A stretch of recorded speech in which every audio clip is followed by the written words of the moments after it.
Hello students. देखिए, आज की क्लास होने वाली है उन सभी स्टूडेंट्स के लिए जो एसएससी जीडी की प्रिपरेशन कर रहे हैं। तो कई दिनों से आप सभी डिमांड कर रहे थे कि सर एसएससी जीडी की भी क्लास लाइए, क्योंकि रेगुलर जो क्लासेस चल रही है वो एसएससी सीजीएल के लिए चल रही है।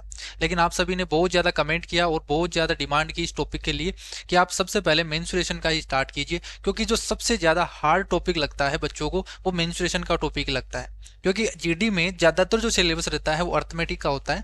तो अर्थमेटिक तो मेनली बच्चे कर लेते हैं, लेकिन जो एडवांस का टॉपिक है मेंसुरेशन, वो सबसे ज़्यादा हार्ड लगता है। अभी कल ही एक स्टूडेंट मुझे मिला था और उससे जब पूछा गया तो उससे बताया कि मेंसुरेशन टॉपिक है उसको बिल्कुल भी नहीं आता। मतलब इतना इजी है, मैंने समझाया उसको कि बहुत इजी है और इसमें केवल फॉर्मूलेज आते हैं। तो फॉर्मूला अगर आपको याद है और उनको अप्लाई करना आता है तो फिर इजी रहेगा। लेकिन फिर भी वो एक्सेप्ट नहीं कर पा रहा था कि कैसे किया जाए, और मुझे हार्ड लगता है तो लगता है बस। अब वो अपने मन में ही बैठा रखा था। तो आपको मन में नहीं बैठाना, बहुत इजी टॉपिक है, बस आपको लगता है कि हार्ड है क्योंकि इसमें थोड़ी सी कैलकुलेशन आती है। लेकिन आज की क्लास में ये डर भी खत्म हो जाएगा, क्योंकि कैलकुलेशन को कैसे कम करेंगे वो भी आज की क्लास में हम बात करेंगे। मेनली आपको एक दो टेबल में बताऊंगा, बस वो याद कर लेना। उससे आपकी कैलकुलेशन बहुत बहुत कम हो जाएगी। फिर आपको पूरा प्रोसेस से पूरा लेंथी तरीके से सोल्व करने की जरूरत नहीं पड़ेगी, आपको डायरेक्ट सोल्व करना आ जाएगा। ठीक है। तो मल्टीपल अप्रोच से हम सोल्व करेंगे और पहले उनके कंसेप्ट सीखेंगे। जैसे कोई भी क्वेश्चन आ गया, बेलन का क्वेश्चन आ गया, सिलेंडर का, तो उसके बारे में हम पूरा डिटेल में समझेंगे कि सिलेंडर होता क्या है, इसका वॉल्यूम क्या होता है, इसका कर्व सरफेस एरिया क्या होता है, टोटल सरफेस एरिया क्या होता है। तो सभी चीजें जानने के बाद में ही उन सवालों को करेंगे। और जितने भी सवाल मैंने लिए हैं वो सभी प्रीवियस ईयर क्वेश्चन से लिए हैं 2022 से। तो जो बेस्ट बेस्ट अलग अलग टाइप के सवाल थे वो सभी टाइप मैंने इस क्लास में ले लिए हैं। तो अगर आप इस क्लास को कंप्लीट देखते हो तो आपका मेंसुरेशन टॉपिक है वो कंप्लीट हो जाएगा, क्योंकि इसमें आपको थ्योरी में बताऊंगा, साथ में जितने फॉर्मूले हैं वो भी आपको रिवीजन करवाऊंगा, और उनके रिलेटेड जितने भी टाइप पूछे गए हैं 2022 में वो सभी सवाल आज की क्लास में आपको देखने को मिलेंगे। ठीक है। तो स्टार्ट करते हैं। देखो, बहुत इंपॉर्टेंट रहने वाली है, तो कंप्लीट देखना आपको, बस एक क्लास आपको देखनी है। इससे आपका लगभग 90% सिलेबस तो कंप्लीट हो जाएगा और जितने टाइप है ना वो सभी कंप्लीट हो जाएंगे। बाकी कभी जरूरत पड़ेगी और भी, अगर आप डिमांड करते हो कि अगर इस चीज में समझ में नहीं आता इस वीडियो में, तो इसके अलावा और भी हम टाइप वाइज क्वेश्चन ले लेंगे प्रीवियस बेस पे, एक क्लास और ले लेंगे ताकि अच्छी तरीके से आपको समझ में आ जाए। बाकी आपको इस क्लास में ही सब कुछ समझ में आ जाएगा, अलग से जरूरत नहीं पड़ेगी। इसमें टोटल 30 सवाल मैंने लिए हैं जो कि अलग अलग टाइप के लिए हैं, और सभी टाइप के पहले हम कंसेप्ट और उससे रिलेटेड जितने भी थ्योरी हैं वो सभी पढ़ेंगे और फिर हम करेंगे क्वेश्चंस। ठीक है। तो स्टार्ट करते हैं। और बाकी इनके क्वेश्चन की पीडीएफ है वो आपको टेलीग्राम चैनल पे मिल जाएगी। तो नीचे डिस्क्रिप्शन बॉक्स में उसकी लिंक है, वहां जाके आप ज्वाइन कर लीजिए और पीडीएफ को डाउनलोड कर सकते हो। बाकी इनके अलग से आपको हैंड रिटन नोट्स चाहिए कि आप यहाँ पे क्लासेस वगैरह या कोर्स वगैरह नहीं खरीदना चाहते, केवल अपने अकॉर्डिंग पढ़ना चाहते हैं, तो आपको नीचे व्हाट्सअप नंबर दिए हुए होंगे, वहां जाके आप व्हाट्सअप कर सकते हो। और अर्थमेटिक है, कंप्लीट अर्थमेटिक, जिसमें आपको सारे टाइप वाइज क्वेश्चन मिलेंगे, सारे कंसेप्ट मिलेंगे, मल्टीपल अप्रोच मिलेंगे। तो सब कुछ उसमें इंक्लूड रहेगा, बस आप उनको सोल्व करना है एक बार, तो सारी अर्थमेटिक आपकी कंप्लीट हो जाएगी। ठीक है। तो वो ले सकते हैं, नीचे डिस्क्रिप्शन बॉक्स में उसकी लिंक भी दी हुई है और व्हाट्सअप नंबर दोनों दिए हुए हैं, तो वो ले सकते हो। बाकी आज की क्लास को हम बिल्कुल डिटेल में समझने वाले हैं, तो इसके बाहर कुछ भी नहीं जाने वाला आपका एसएससी जीडी में। ठीक है। तो मेनली फॉर्मूले बेस पे क्वेश्चन आते हैं, लेकिन इनको हम डिटेल में समझ लेंगे, तो इसके बाहर भी कुछ जाने वाला नहीं है। जैसे पहला क्वेश्चन आपके पास सिलेंडर का दे रखा है, तो सबसे पहले हम बात कर लेते हैं कि सिलेंडर होता क्या है। ठीक है। तो यहां पे हम बात करते हैं कि सिलेंडर होता क्या है। तो सिलेंडर को हिंदी में बोलते हैं बेलन, क्योंकि ज्यादातर जो स्टूडेंट रहेंगे ना वो हिंदी मीडियम के हैं, एसएससी जीडी की प्रिपरेशन कर रहे स्टूडेंट। बाकी हम दोनों लैंग्वेज में लेके चलेंगे यहाँ पे। तो देखो यहाँ पे आपको मेनली इसमें देखो दो तीन बातें ध्यान रखनी है मेंसुरेशन में। ये इसकी शेप होती है बेलन की। ठीक है। ये बेलन हो गए। इसकी रेडियस, ये भाई ये सर्किल है, नीचे सर्किल है, ऊपर सर्किल है, और ये पूरा उसको हाइट हो गई है। तो इसको बोलते हैं, ये आर इसकी रेडियस है, इसकी हाइट एच है। तो यहाँ पे इस बेलन में बात करें इसके वॉल्यूम की, अगर इसके वॉल्यूम की बात करें, वॉल्यूम क्या होता है भाई, अगर आपके पास एक कंटेनर है तो कंटेनर में कितना पानी आ सकता है वो क्या होता है, उसका वॉल्यूम होता है। और अगर उसको चारों दीवारों को आपको पेंट करना हो, तो वो एरिया निकालना हो, तो उसको हम क्या बोलते हैं भाई, टोटल उसका क्षेत्रफल कितना है, ये कर्व सरफेस एरिया। ठीक है। टोटल उसको दीवारों को अगर उसके चारों ओर को अगर पेंट करना हो तो उस एरिया को यानी जगह को हम क्या बोलते हैं, एरिया बोलते हैं। और उसमें कितना पानी या कितनी रेत, कोई भी चीज सब्सटेंट आप डाल सकते हो, तो कितना उसमें आएगा, तो वो क्या होता है, उसका वॉल्यूम होता है। तो वॉल्यूम कितना होता है, इसका फॉर्मूला कैसे निकालते हैं। अब आपको फॉर्मूला रटना नहीं है, आपको याद कैसे करना है, देखो हमेशा ध्यान रखना है यहाँ से, अगर इस तरीके की शेप हो, रेगुलर शेप हो, तो नीचे वाला आपके पास जो वॉल्यूम होता है ना, वो होता है बेस का एरिया, ये बेस एरिया। अब बेस क्या है, यहाँ पे एक एक सर्किल है, पर नीचे क्या है, एक सर्किल है। तो सर्किल का एरिया मुझे बताओ क्या होता है, पाई आर स्क्वायर होता है, तो पाई आर स्क्वायर। तो बेस का एरिया इनटू हाइट, हमेशा ध्यान रखना वॉल्यूम क्या होता है, बेस एरिया इनटू हाइट। लेकिन ये जो हाइट है ना, वो रेगुलर होनी चाहिए, यहाँ जितनी सेम है ना उतनी सेम होनी चाहिए, तब आपके पास ये होगा। अगर ये सेम नहीं होगी, तब यहाँ पे कुछ आपको मल्टीप्लाई करना होगा, कुछ कांस्टेंट से मल्टीप्लाई करना पड़ेगा उसको इक्वल करने के लिए। तो यहाँ पे तो इक्वल है, तो यहाँ पे क्या हो जाएगा, बेस एरिया क्या है आपके पास, पाई आर स्क्वायर इंटू हाइट कितनी है, ये हाइट आपके पास एच है, तो इसको मल्टीप्लाई कर दो। तो हमेशा ध्यान रखना बेस एरिया इंटू हाइट क्या होता है, वॉल्यूम होता है। तो इसको आपको रटना नहीं है, बस माइंड में आपको क्या रखना है, बेस एरिया इंटू हाइट होगा। इसी से आपका याद हो जाएगा, जितने भी फॉर्मूले हैं वो सभी फॉर्मूले अभी मैं आपको बताऊंगा जैसे। तो ये हो गया पाई आर स्क्वायर, यानी नीचे वाला area pi are square into H करोगे तो वॉल्यूम आ जाएगा आपके पास। तो ये हो गया वॉल्यूम। अगर इसके कर्व सरफेस एरिया की बात करें, वॉल्यूम यानी आयतन, ठीक है, आयतन। कर्व सरफेस एरिया, वक्र पृष्ठीय क्षेत्रफल, हिंदी में बोलते हैं इसको वक्र पृष्ठीय क्षेत्रफल। अब वक्र पृष्ठीय क्षेत्रफल क्या होता है भाई, चारों ओर कितना जगह है, वो जगह को बोलते हैं अपन एरिया। तो इसके देखो यहां से क्या बन रहा है, ये सर्किल बन रहा है, इस तरीके से सर्किल बनता जा रहा है। तो यहाँ पे इसका जो एरिया होगा ना, ये वाला पूरा बाहर का, तो ये क्या होगा, 2 पाई आर इंटू एच। इसमें भी क्या होगा भाई, नीचे वाली सरकमफ्रेंस क्या होगी, सर्किल की सरकमफ्रेंस यानी परिधि क्या होती है, 2 पाई आर। इसको हाइट से मल्टीप्लाई करते हैं तो हमारे पास ये एरिया आ जाता है। भाई देखो सर्किल सर्किल सर्किल इस तरीके से बनता जा रहा है, गोल गोल गोल इस तरीके से। 1 मिनट रुकना यार।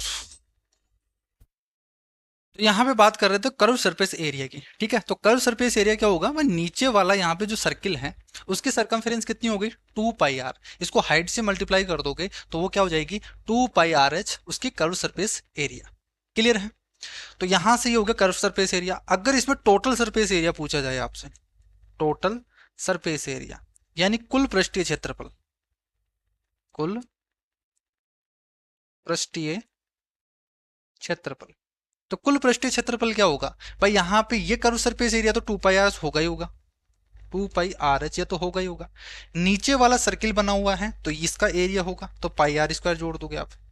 ऊपर एक और सर्किल है तो उसका एरिया और जोड़ना पड़ेगा, तो ये हो गया। तो फॉर्मूला क्या बन जाता है आपके पास, ये बन जाता है 2 पाई आर प्लस एच। भाई यहाँ से 2 पाई आर स्क्वायर आएगा, 2 पाई आर स्क्वायर आएगा, 2 पाई आर बाहर कॉमन ले लिया, तो यहाँ से एच बच गया और यहाँ से आर बचेगा, तो 2 पाई आर प्लस एच। तो बस आपको ये 3 फॉर्मूले पता होने चाहिए यहाँ पे।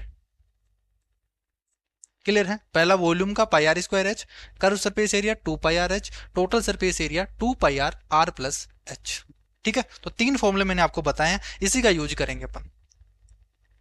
अब बात करते हैं क्वेश्चन की। देखो क्वेश्चन में क्या बोला आपसे, एक बेलनाकार मीनार का व्यास आपको दे रखा है। अब व्यास दे रखा है यानी डायमीटर आपको दे रखा है, तो हमेशा ध्यान रखना रेडियस क्या होगी, डायमीटर की आधी हो जाएगी। भाई डायमीटर टोटल है और रेडियस क्या होगी, आधी हो गई। तो यहाँ पे डायमीटर 10 है तो रेडियस क्या हो जाएगी, 5 मीटर हो जाएगी। और उसकी ऊंचाई है वो आपको दे रखी है 21 मीटर।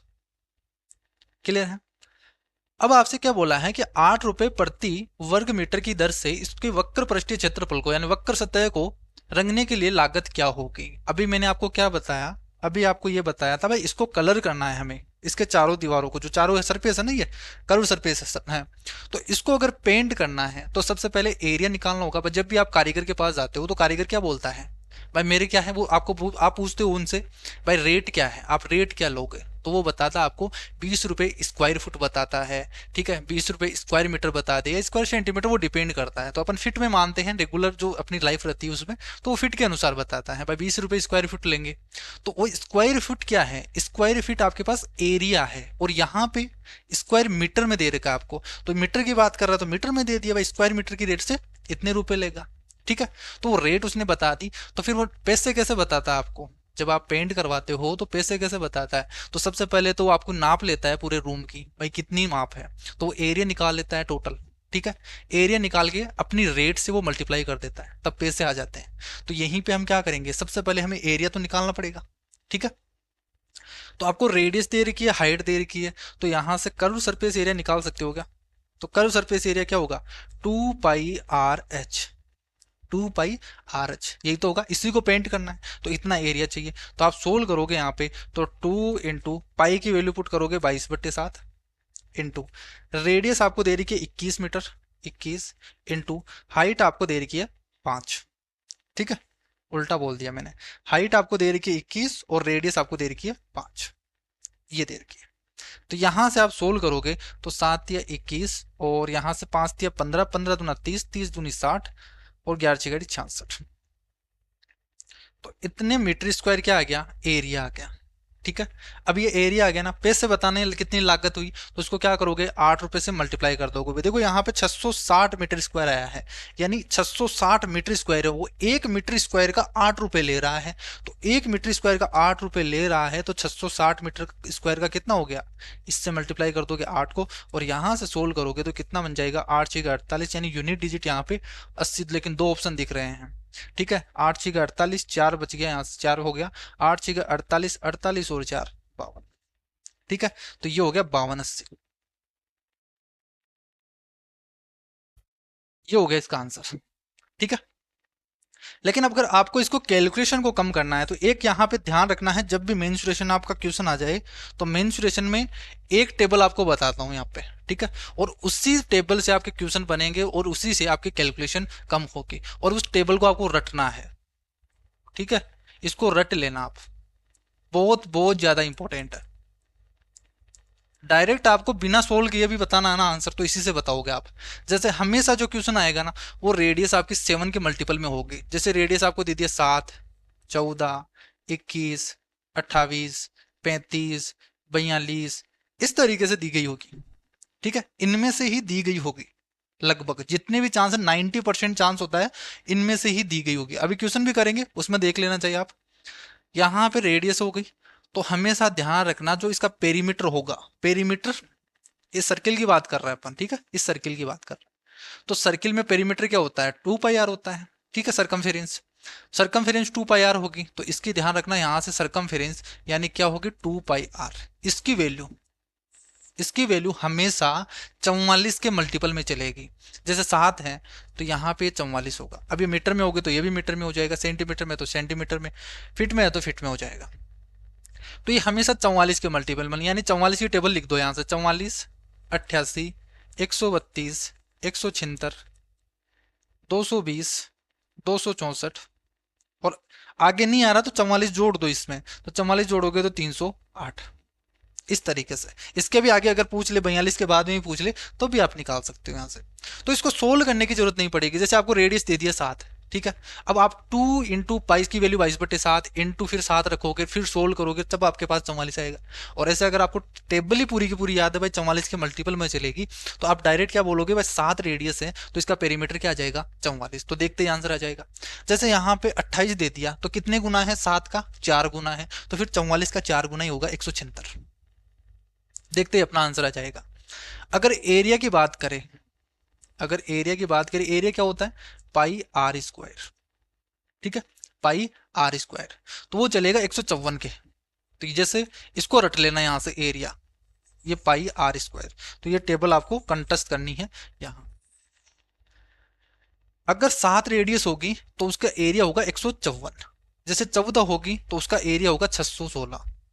ठीक है, जैसे 21 है तो इसका होगा 1386, 1386। जैसे ये 7 है ना, इसका डबल किया तो फिर यहाँ पे एरिया क्या हो जाएगा, 4 गुना हो जाएगा, तो इसको 154 को 4 से मल्टीप्लाई किया गया है। जैसे यहाँ पे रेडियस को 3 गुना कर दिया 7 से, तो फिर एरिया है वो 9 मल्टीपल हो जाएगा, 9 का मल्टीपल हो जाएगा, फिर 154 को 9 से मल्टीप्लाई किया गया है। इसी तरीके से फिर 16 से, फिर यहाँ से 25 से, इस तरीके से मल्टीप्लाई करके के पूरा निकाला गया है यहाँ से। तो अगर 28 होगा तो इसका होगा 24 64, अगर 35 होगा तो इसका होगा 38 50, और अगर 42 है तो इसका होगा 55 44।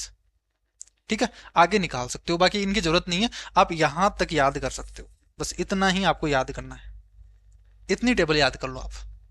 कभी भी आपको जैसे 14 दे दे तो फिर पाई इंटू आर स्क्वायर निकालने की जरूरत नहीं पड़ेगी, आप डायरेक्ट बोलोगे पाई आर स्क्वायर, यानी कि यहाँ पे 14 है तो एरिया इसका क्या आएगा 616 आ जाएगा।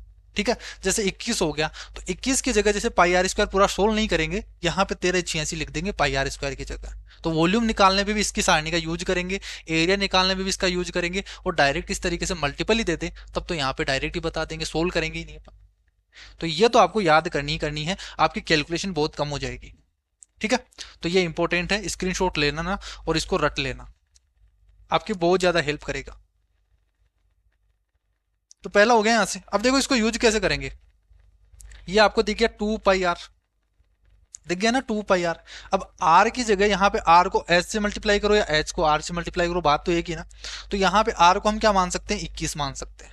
ठीक है भाई, आर 21 हो गया 5, यानी सीधा सीधा आपके पास ये है 2 पाई इंटू 21 इंटू 5, इस तरीके से तो है। तो 2 पाई आर 21 होता है, तब यहाँ पे 2 पाई आर क्या होगा भाई, यहाँ पे 7 का कितना है 7 44 21, सॉरी 7 14 ये हो गया, टेबल से आप देख लो भाई। यहां से ये 21 आपके पास है रेडियस, तो इसकी पेरीमीटर क्या हो गया 132 हो गया। तो आप डायरेक्ट यहाँ पे क्या लिखोगे, यहाँ पे आप सोल्व करने की जरूरत नहीं है, आप डायरेक्ट लिख दोगे 132 इंटू 5, ये लिख दोगे। ठीक है भाई, 2 पाई आर की वैल्यू तो क्या हो जाएगी यहाँ से 132 हो जाएगी, और एच यहाँ पे एच क्या है, एच तो हमने ले लिया, आर की मल्टीप्लाई कर दोगे 5 से करोगे तो यहाँ पे कितना हो जाएगा 5 दूनी 10, जहां पे उल्टा आ रहा है क्या, ऐसे कैसे आ रहा है 2 पाई आर 7 14 21 44 88 132, ठीक है। फिर यहाँ पे 6 6 12, ठीक है, ये आ जाएगा ना आपके पास 660, इसको फिर 8 से मल्टीप्लाई करना है तो ये आ जाएगा आपके पास 660 डायरेक्ट। फिर ये आपके इतनी कैलकुलेशन करने की जरूरत नहीं है, ये 160 यहां से देखते ही आंसर आएगा फिर इसका।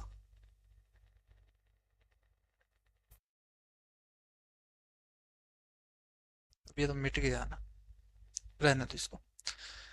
नेक्स्ट क्वेश्चन पे बात करते हैं अपन, ठीक है। नेक्स्ट क्वेश्चन देखो क्या दे रखा है, एक ठोस लंबवर्तीय बेलन है जिसका आधार की त्रिज्या आपको दे रखी है 22.5, ठीक है। तो 22.5 दे रखी है आपको आधार की त्रिज्या, यानी आर कितनी होगी 45/2 लिख सकता हूँ, 22 × 44 यानी 45/2 आपको इतनी रेडियस इसको दे रखी है।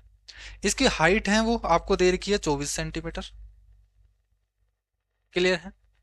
इसको पिघलाकर एक लंबवर्तीय शंकु बनाया जाता है और इसके आधार की त्रिज्या है वो 36 सेंटीमीटर है। इस शंकु की ऊंचाई कितनी होगी वो आपसे पूछा है, ठीक है। तो जब कभी भी आपके पास इस टाइप का सवाल आए जिसमें क्या बोला जाए भाई किसी एक शेप आपको दे रखी है उसको पिघलाकर दूसरी शेप में कन्वर्ट किया जाता है, तो हमेशा इसका वॉल्यूम इक्वल करेंगे भाई, उसका जितना मटेरियल मिला ना हमें पूरा का पूरा मटेरियल उसी को तो चेंज किया गया है, पूरा बनाया दूसरा, तो उस मटेरियल का मतलब क्या इतना है उसका वॉल्यूम है। तो सबसे पहले उस वॉल्यूम निकालोगे और दूसरे वाले वो जो शेप दे रखी है जिसको कन्वर्ट करना है उसके वॉल्यूम के बराबर करेंगे। कभी भी अगर आपके पास चेंज करने का जाए पूरा उसको ढाला जाए तब आप क्या करोगे उसका वॉल्यूम इक्वल करोगे। तो यहां पे हम बात करेंगे, देखो बेलन को किस में कन्वर्ट किया गया है, इसको किया गया है शंकु में, ठीक है। तो आप अभी आपने क्या किया कि जो बेलन का वॉल्यूम होता है वो क्या होता है πr²h, ये होता है, ठीक है। इसको इक्वल करेंगे किसके, यहां से शंकु की बात करें हैं तो शंकु का वॉल्यूम कितना होता है 1/3 πr²h। अभी हम बात करेंगे 1/3 πr²h कैसा है, वो भी शंकु में आएगा ना तब पढ़ेंगे पूरा।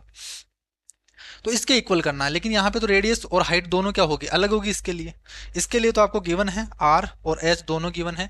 इसके लिए क्या दे रखा है आपको, रेडियस दे रखी है 36, तो पाई 36 का स्क्वायर इंटू एच आपसे पूछा है इसकी हाइट कितनी होगी ये पूछा है। तो यहां से पुट करोगे आप तो देखो पाई, पाई की वैल्यू तो पाई से तो पाई कट गया यहाँ से, तो इसको तो सोल्व करने की जरूरत ही नहीं है। आर स्क्वायर है, आर यहाँ पे कितना है 45/2, तो 45/2 इंटू 45/2 इंटू हाइट आपको दे रखी है 24 सेंटीमीटर इज इक्वल टू 1/3, और यहाँ पे 3 को भी काट दो ना आप यहाँ से, अगर 3 को काटोगे यहाँ से तो कितनी बार चला जाएगा 12×3 = 36, ये हो गया। तो 36 × 12 है, ये हो गया 36 × 12 और इंटू एच, एच आपको निकालना है तो जो कट रहा है उसको काट दो, बाकी एच निकालना में। तो यहां से देखो 4 4 6 24 और 6 दूनी 12, और यहां से 3 से काटोगे तो 12 और यहाँ से 3 से काटोगे तो 15 × 45, 15 बार चला जाएगा, फिर 3 से जाएगा, 3 चौक 12 और 15 × 45, 15 × 15 225 हो गया, डिवाइडेड बाई 4 दूनी 8। तो इसको ये क्या आ गया आपके पास, एच आ गया। तो एच को सोल्व करोगे तो कितना आ जाएगा, देखो 25 × 200 होता है, यानी 25 बार तो पूरा पूरा चला गया, 8 या 24, 25 और 3 28 पॉइंट समथिंग जाएगा, 28.125 होगा, ये होगा। जब इसको सोल्व करोगे ना आप, तो कितना आ जाएगा भाई, यहाँ से 28 बार तो पूरा पूरा जाएगा और फिर बचेगा आपके पास 1/8। 1/8 का मतलब कितना होता है, 0.125, ये हो गया। तो कभी भी आपके पास इस तरीके से सॉल्यूशन आ जाए जिसमें एक शेप को दूसरी शेप में ढाला जाता है, तब आप हमेशा क्या करोगे, वॉल्यूम को इक्वल करोगे। ठीक है, तो वॉल्यूम के आपके फॉर्मूले याद होने चाहिए। नेक्स्ट क्वेश्चन देखो, यहां से इस टाइप के सवाल बहुत ज्यादा पूछे जाते हैं और इसके अलग अलग शेप पे पूछे जाएंगे। आपको बस मेन इसमें एक ही चीज ध्यान रखनी है कि इसमें जो पूछा गया है उसमें वेरिएबल क्या है, किस पे डिपेंड करता है। देखो बोला क्या है कि एक बेलन की ऊंचाई है उसको 25% बढ़ा दिया गया और उसके आधार की त्रिज्या को 15% कम कर दिया जाता है। तो बताना है उसका वक्र पृष्ठीय क्षेत्रफल में कितने परसेंट बढ़ोतरी हुई या कमी हुई, वो आपको बताना है। तो वक्र पृष्ठीय क्षेत्रफल, कर्व्ड सरफेस एरिया क्या होता है बेलन का, तो अभी हमने बात की क्या होता है, 2πRh। अब देखो पाई की वैल्यू 22/7 और 2, ये तो कांस्टेंट है ना, कांस्टेंट को तो काट दो, कांस्टेंट को तो क्या कर देंगे, काट देंगे। तो यहाँ पे डिपेंड किस पे कर रहा है, आर और एच पे, आर और एच पे डिपेंड कर रहा है। तो जब भी मल्टीप्लीकेशन में हो यानी वो सक्सेसिव हो रहा है आपके तरीके, तो आप क्या बोलोगे, देखो आर इंटू एच पे डिपेंड कर रहा है ना, तो रेडियस को तो कितना कर दिया उसने, 15% कम कर दिया। अब इसके करने के बहुत सारे तरीके हैं। पहला तरीका आप डायरेक्ट फॉर्मूले से कर सकते हो। फॉर्मूला कब लगेगा, जब दो का प्रोडक्ट हो, आर इंटू एच का प्रोडक्ट हो, जैसे लंबाई इंटू चौड़ाई, तो इसमें रेक्टेंगल में यानी आयत में भी लग जाएगा। तो जब भी आपके पास लंबाई इंटू चौड़ाई इस तरीके के दो वेरिएबल आए हो जिसमें कोई भी घात नहीं होनी चाहिए इस तरीके के, तब आपके पास फॉर्मूला आप लगा दोगे a+b+ab/100। इसमें आपको क्या करना है, इसमें अगर वो बढ़ रहा है तो प्लस में रखना है, अगर वो घट रहा है तो उसे माइनस में रखना है। तो जैसे यहां से क्या बोला है, ऊंचाई को 25% बढ़ा दिया गया तो आप प्लस का 25 रखोगे, ठीक है। और बी को 15% घटा दिया गया तो बी को आप क्या करोगे, -15 लिखोगे। यहाँ पे प्लस लिखोगे, एक माइनस में लिखोगे तो क्या आ जाएगा, माइनस ही आएगा भाई। यहाँ पे देखो क्या लिखोगे आप, एक तो लिखोगे प्लस का 25 और एक लिखोगे माइनस का 15, तो माइनस और प्लस क्या बन जाएगा, माइनस बनेगा, तो बाहर आ जाएगा माइनस, क्या आ गया 25 × 15 और डिवाइडेड बाई 100। इसको आप सोल्व करोगे तो यहां से हो जाएगा 25 चौक 100 और यहां से 10 में से 4 दिया 12, 3 यानी 3.75 घटाओगे आप, तो ये आ जाएगा आपके पास 6.25%। अब एक इसमें आया है, पॉजिटिव में आया ना, तो पॉजिटिव में आया इसका मतलब ये बढ़ेगा, अगर ये नेगेटिव में आता तो यानी डिक्रीज होता। ठीक है, तो पहला तरीका तो ये हो गया। दूसरा तरीका, अगर आपको फ्रैक्शन पता है, तो फ्रैक्शन पता है तो क्या करोगे, देखो 25% की फ्रैक्शन, अब फ्रैक्शन कैसे निकालते हैं भाई, 25% का मतलब होता है 1/100, तो इसको 100 से डिवाइड कर दोगे तो ये होती है 1/4। ठीक है, 1/4 का मतलब कि पहले अगर 4 था, उसकी हाइट से ना, उसकी हाइट अगर 4 थी तो एक कम हो गई, बढ़ाई गई है तो बढ़ जाएगी, कम की गई तो कम हो जाएगी। तो यहाँ पे बढ़ाई गई है तो 4 से 1 बढ़कर कितनी हो गई, 5 हो गई इसकी हाइट।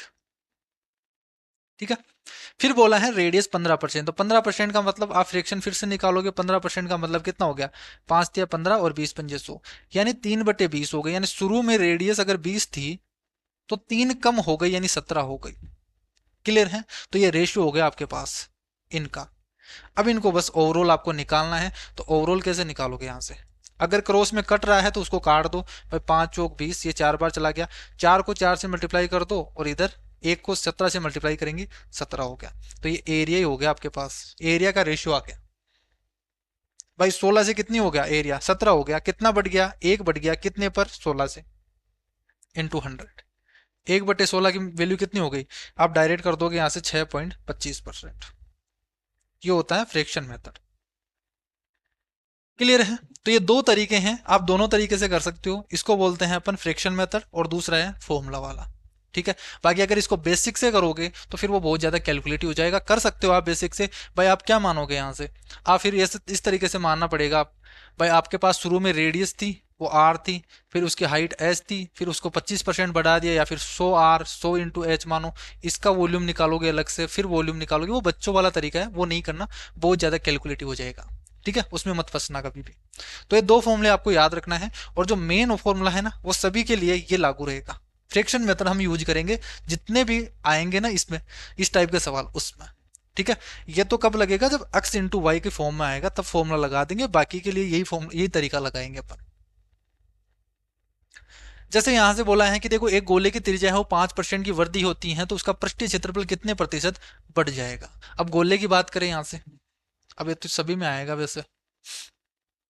ठीक है, लेकिन यहाँ पे हम बात कर लेते हैं, ठीक है, वो गोले की बात कर लेते हैं यहाँ से, स्पेयर, हिंदी में बोलते हैं इसे गोला। अब इसमें दो तरीके के गोले होते हैं, एक खोखला गोला और एक सॉलिड, ठीक है, ठोस गोला। तो एक तो खोखला गोला, यानी वो गेंद होती है अपनी अंदर से खोखली होती है, तो खोखला गोला हो गया। अगर जैसे पूरा का पूरा ठोस भरा हुआ हो, ठीक है, जैसे नींबू हो गया, कोई भी मान लीजिए, कोई भरी हुई सब्सटेंस जो अंदर से ही भरा हुआ पूरा तरीके से, अच्छी तरीके से, तो उसको हम क्या बोलेंगे, ठोस गोला, सॉलिड गोला बोलते हैं, सॉलिड स्फीयर। तो इसका जो वॉल्यूम होता है, ये तो एक तरीके से इसकी तरह ही होता है, ठीक है, स्क्वायर की जो सर्किल की तरह ही होगा। तो यहां से इसका जो वॉल्यूम होगा,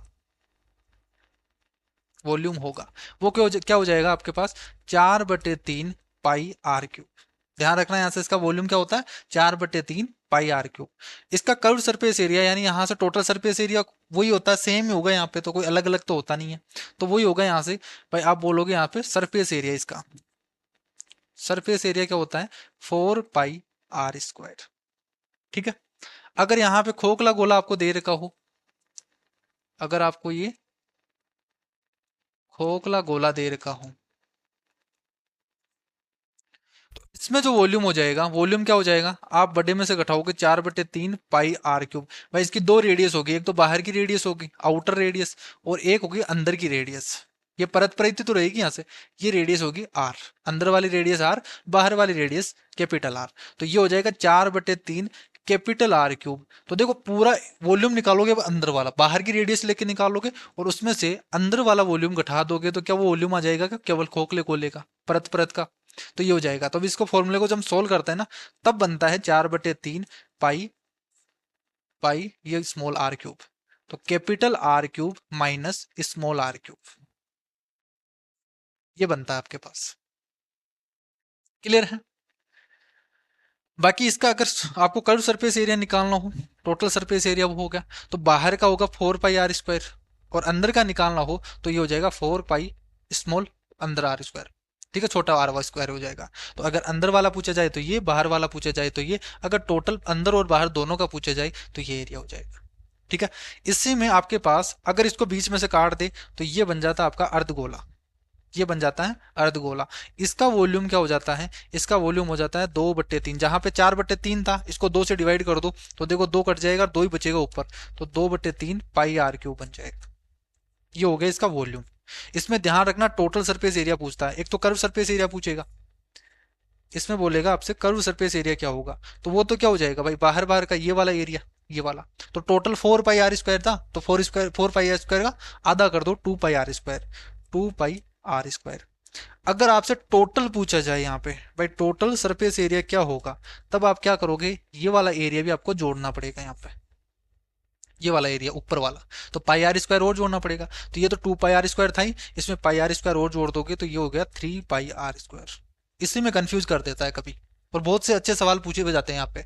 आपसे अर्धगोला दिया जाएगा और टोटल सरफेस एरिया पूछा जाएगा, तो 3 पाई आर स्क्वायर करना है, ना कि 2 पाई आर स्क्वायर, ध्यान रखना हमेशा। ठीक है, तो ये हो गया अपने स्पेयर की बात। तो यहाँ पे देखो, ये बोला क्या है, गोले की त्रिज्या है वो 5% बढ़ा दी गई। तो यहां से वो इसका पृष्ठीय क्षेत्रफल बोला ना, पृष्ठीय क्षेत्रफल बोला है। तो पृष्ठीय क्षेत्रफल क्या होता है भाई, कर्व सरफेस एरिया इसका क्या होता है, आप बोलोगे यहाँ से 4 पाई आर स्क्वायर। तो किस पे डिपेंड कर रहा है, ये आर स्क्वायर पे डिपेंड कर रहा है। तो फिर से वही आ गया, आर इंटू आर, दो ही में आ रहा है, आर इंटू आर। ठीक है, तो यहाँ पे भी आप फॉर्मूला लगा सकते हो। तो 5+5, 5+5 a+b+ab/100, तो ये करोगे तो कितना आ जाएगा, 10.25%। ये डायरेक्ट हो गया अपना आंसर। बाकी उस तरीके से भी कर सकते हो भाई। 5% का मतलब कितना हो गया भाई, 5% का आप निकालोगे फ्रैक्शन 1/20 आएगी, यानी 20 से कितना हो गया, 21 हो गया। 20 से 21 हो गया, फिर से 20 से 21 हो गया, रेडियस है सेम ही है भाई, पाई आर स्क्वायर है, आर स्क्वायर पे डिपेंड करेगी, तो ये क्या है, आर से है, तो 20 से 21 होगी तो आर स्क्वायर क्या हो जाएगा, 20 का स्क्वायर से 21 का स्क्वायर, तो 20 का स्क्वायर होता है 400, 21 का स्क्वायर होता है 441, तो कितना बढ़ गया यहाँ से, 41 बढ़ गया 40 पे, 400 पे इंटू 100। तो यहां से भी आप सोल्व करोगे तो कितना आ जाएगा, 10.25% आ जाएगा, ये आ जाएगा अपना आंसर। ठीक है, तो आपको ध्यान रखना है यहाँ से कभी भी इस तरीके से दिया जाए तो आप फॉर्मूला डायरेक्ट लगा सकते हो और इस तरीके से कर लो। अब बात करते हैं अपन तीसरा, देखो यहाँ से, यदि किसी घन की प्रत्येक भुजा में 15% की वृद्धि की जाती है तो इसका वॉल्यूम में क्या इफेक्ट आएगा। तो यहाँ से घन की बात करें तो घन क्या होता है यहाँ से, ठीक है, आप वो तो बोलोगे भाई घनाभ तो क्या होता है, घनाभ इस तरीके की शेप को क्या बोलते हैं अपन, घनाभ, जिसमें एल बी एच, जिसकी लंबाई चौड़ाई ऊंचाई हो, ठीक है, तो ये एल हो गया, ये बी हो गई, ये एच हो गया, ठीक है। तो यहाँ पे इसका जो वॉल्यूम होता है वो क्या होता है, तीनों साइड को, तीनों जो दे रखी हैं, लेंथ, ब्रेथ और हाइट, तीनों को मल्टीप्लाई कर दो तो वॉल्यूम आ जाता है। इसी में पूछ लेता है आपसे total surface area. Total surface area क्या होता है भाई, टोटल यहाँ पे कितनी दीवारें हो गई भाई, आमने सामने की दो, इधर साइड की दो और ऊपर नीचे की दो, तो 6 सरफेस हो गई। तो नीचे वाले की निकालोगे तो लेंथ टू ब्रेथ करोगे, तो इसी तरीके से ऊपर भी लेंथ इन ब्रेथ है, तो डबल हो गया 2L plus L into B. तो ये तो हो गया जमीन का और ऊपर का एल इंटू बी। अगर जैसे इसका निकालना है तो इसकी लेंथ तो है आपके पास एल और हाइट है एच, तो एल इंटू एच करोगे, या इसको बी मान लो आप, तो बी इंटू एच हो गया, और ऐसे ही सामने है मेरे सामने बी इंटू एच, तो 2BH होगा इसी तरीके से। तो 4 दीवारों को हो गया, एक बच गया साइड की, तो एल इंटू एच और एल इंटू एच दो हो गई, 2L इंटू एच, ये होगा। और इसी से फॉर्मूला बन जाता है, 2 कॉमन ले लेते हैं तो 2LB plus BH plus HL। आपको पता होना चाहिए कि फॉर्मूला कहाँ से आया, ठीक है, ऐसे डायरेक्ट मत याद किया करो, क्योंकि आज याद करोगे फिर भूल जाओगे आप, तो इनको पता होना चाहिए भाई कैसे आया है यहाँ पे। तो LB BH HL हो गया। जैसे यहीं पे आपसे इसी में पूछ लेते हैं कि चारों दीवारों का क्षेत्रफल क्या होगा, चारों दीवारों का क्षेत्रफल क्या होगा, इसमें यह पूछ लेता है। तो कैसे निकालोगे अब यहाँ पे फॉर्मूला तो है नहीं, आप डायरेक्ट निकालोगे कैसे, आप चेक कर लोगे भाई, जैसे यहाँ से ये ब्रीथ है, ये ब्रीथ है नीचे वाली, और ये क्या है, लेंथ है नीचे आंगन में, ठीक है। तो आपको इस दीवार का निकालना है, तब क्या करोगे भाई, लेंथ इंटू हाइट करोगे, ठीक है, लेंथ इंटू हाइट करोगे, और इसी तरीके की इधर भी है तो 2L इंटू एच करोगे, प्लस इसी तरीके से यहाँ पे ये ब्रीथ है, ये हाइट है, तो बी इंटू एच करोगे, और वो भी सामने है एक और, तो 2BH होगा, ठीक है। तो ये हो गया चारों दीवारों का, और यहीं से क्या आ जाता है 2, यहाँ से कॉमन ले लोगे आप क्या, एच, तो ये 2L plus B into H, ये फॉर्मूला बन जाता है। तो ये फॉर्मूला आपको याद करने की जरूरत नहीं है, आप डायरेक्ट इसमें भी पुट करोगे तब भी आंसर आ जाएगा वो तो, ठीक है, लेकिन पता होना चाहिए। और कभी कभी एक सवाल और पूछता है इसी में, इसी घनाभ में क्या पूछ लेता है भाई, रूम के बारे में बोलता है, भाई रूम को पेंट करवाना है, नीचे तो टाइल क्या लगी होगी, टाइल लगी होगी, तो नीचे तो पेंट करेगा नहीं पेंटर, वो क्या करता है, चारों दीवारों को पेंट करता है, ऊपर वाली छत को पेंट करता है, और उसकी कॉस्ट निकालनी होती है हमें, तो उसका एरिया निकालना पड़ता है। अभी हमने निकाला था ना, कॉस्ट निकालने के लिए क्या करते हैं, एरिया निकालते हैं। तो फिर ये जो चारों दीवार का क्षेत्रफल है उसमें आपको हाइट भी जोड़नी पड़ेगी, जो हाइट पे आपकी दीवार है ना, ठीक है, सरफेस है, उसको और जोड़ना पड़ेगा। तो उसमें आपको जोड़ना पड़ेगा भाई, नीचे लेंथ इंटू ब्रेथ एक बार जोड़ दोगे आप, एल इंटू बी है वो जोड़ दोगे, तब आपके पास ये 4 दीवारें और ऊपर छत का एरिया आ जाएगा, ठीक है। तो ये फॉर्मूले आपको ध्यान रखने हैं। बाकी इसी को अगर लेंथ ब्रेथ और हाइट तीनों ही एक समान हो, ठीक है, तब क्या बन जाता है आपके पास, क्यूब बन जाता है, ये बन जाता है आपके पास क्यूब, और ये बनता है स्क्वायर से, और ये बनता है रेक्टेंगल से, आयत से, इसलिए इसमें लेंथ एंड ब्रेथ होती है, इसमें इक्वल होता है भाई, ये भी ए होगा, ये भी ए होगा, ये भी ए होगा, इसी तरीके से सभी क्या होंगे, सेम होंगे, ठीक है। ये ए इस तरीके से, इसमें वॉल्यूम क्या हो जाएगा भाई, देखो इसमें क्या था, लेंथ ब्रेथ और हाइट तीनों मल्टीपल में थे, तो यहाँ पे ए इंटू ए करोगे तो तीनों क्या बन जाएंगे, ए क्यूब, यानी साइड का क्यूब, ये साइड है तो साइड का क्यूब हो गया। जैसा आपको निकालना है वही चीज देखो सेम चलेगी, यहाँ पे टोटल सरफेस एरिया निकालना है तो वो क्या आ जाएगा आपके पास, ये आ जाएगा 6A स्क्वायर, क्यों आएगा, देखो ए स्क्वायर ए स्क्वायर ए स्क्वायर 2 है तो 6a² बन गया। ठीक है, इसी फॉर्मूले में पुट करने पर। इसी तरीके से चारों दीवारों को निकालोगे तो वो क्या जाएगा, 4a²। पर ये भी a² है, ये भी a² है, ये भी a² है, ये भी a² है, तो जितनी चार दीवारें हैं तो 4a² हो जाएगा। तो आप बोलोगे चारों दीवारों को अगर पूछा जाए, ठीक है, चारों दीवारों का पूछा जाए तो वो क्या हो जाएगा, 4a²। इसमें आपको ध्यान रखना है डायगोनल, डायगोनल विकर्ण, इसमें विकर्ण होता है √3a, √3 साइड, साइड बोल दो। ठीक है, √3 ये सबसे लंबी साइड होती है यहाँ पे, ये वाली, इसको बोलते हैं डायगोनल। इसी तरीके से अगर इसका डायगोनल निकालना हो, इस तरीके से बोला जाए, भाई आपके जैसे रूम में है तो सबसे लंबी कोई जैसे मान लीजिए छड़ रखनी हो, तो वो सबसे लंबी छड़ कहाँ आएगी, वो डायगोनल पे आएगी। तो कितनी लंबी आ सकती है एक रूम में, तो वो उसका होता है डायगोनल। तो आप डायगोनल्स की लेंथ निकालोगे कैसे, इसकी जो डायगोनल होगा, ये फॉर्मूला होगा √L² plus b² plus h²। L² b² h², इसका रूट कर देना तो डायगोनल आ जाता है। और यहाँ पे ए सेम है, तो यहाँ पे √3a² आता है, a बाहर आ जाता है, इसलिए √3 a आता है। ठीक है, इसको हम क्या बोल सकते हैं, √3 या √3 साइड। ए क्या है, साइड। तो ये ध्यान रखना यहाँ पे, इन्हीं पे बेस क्वेश्चन बनेंगे, जितने भी बनेंगे इन फॉर्मूले पे बेस बनेंगे, इसके बाहर नहीं बनेगा।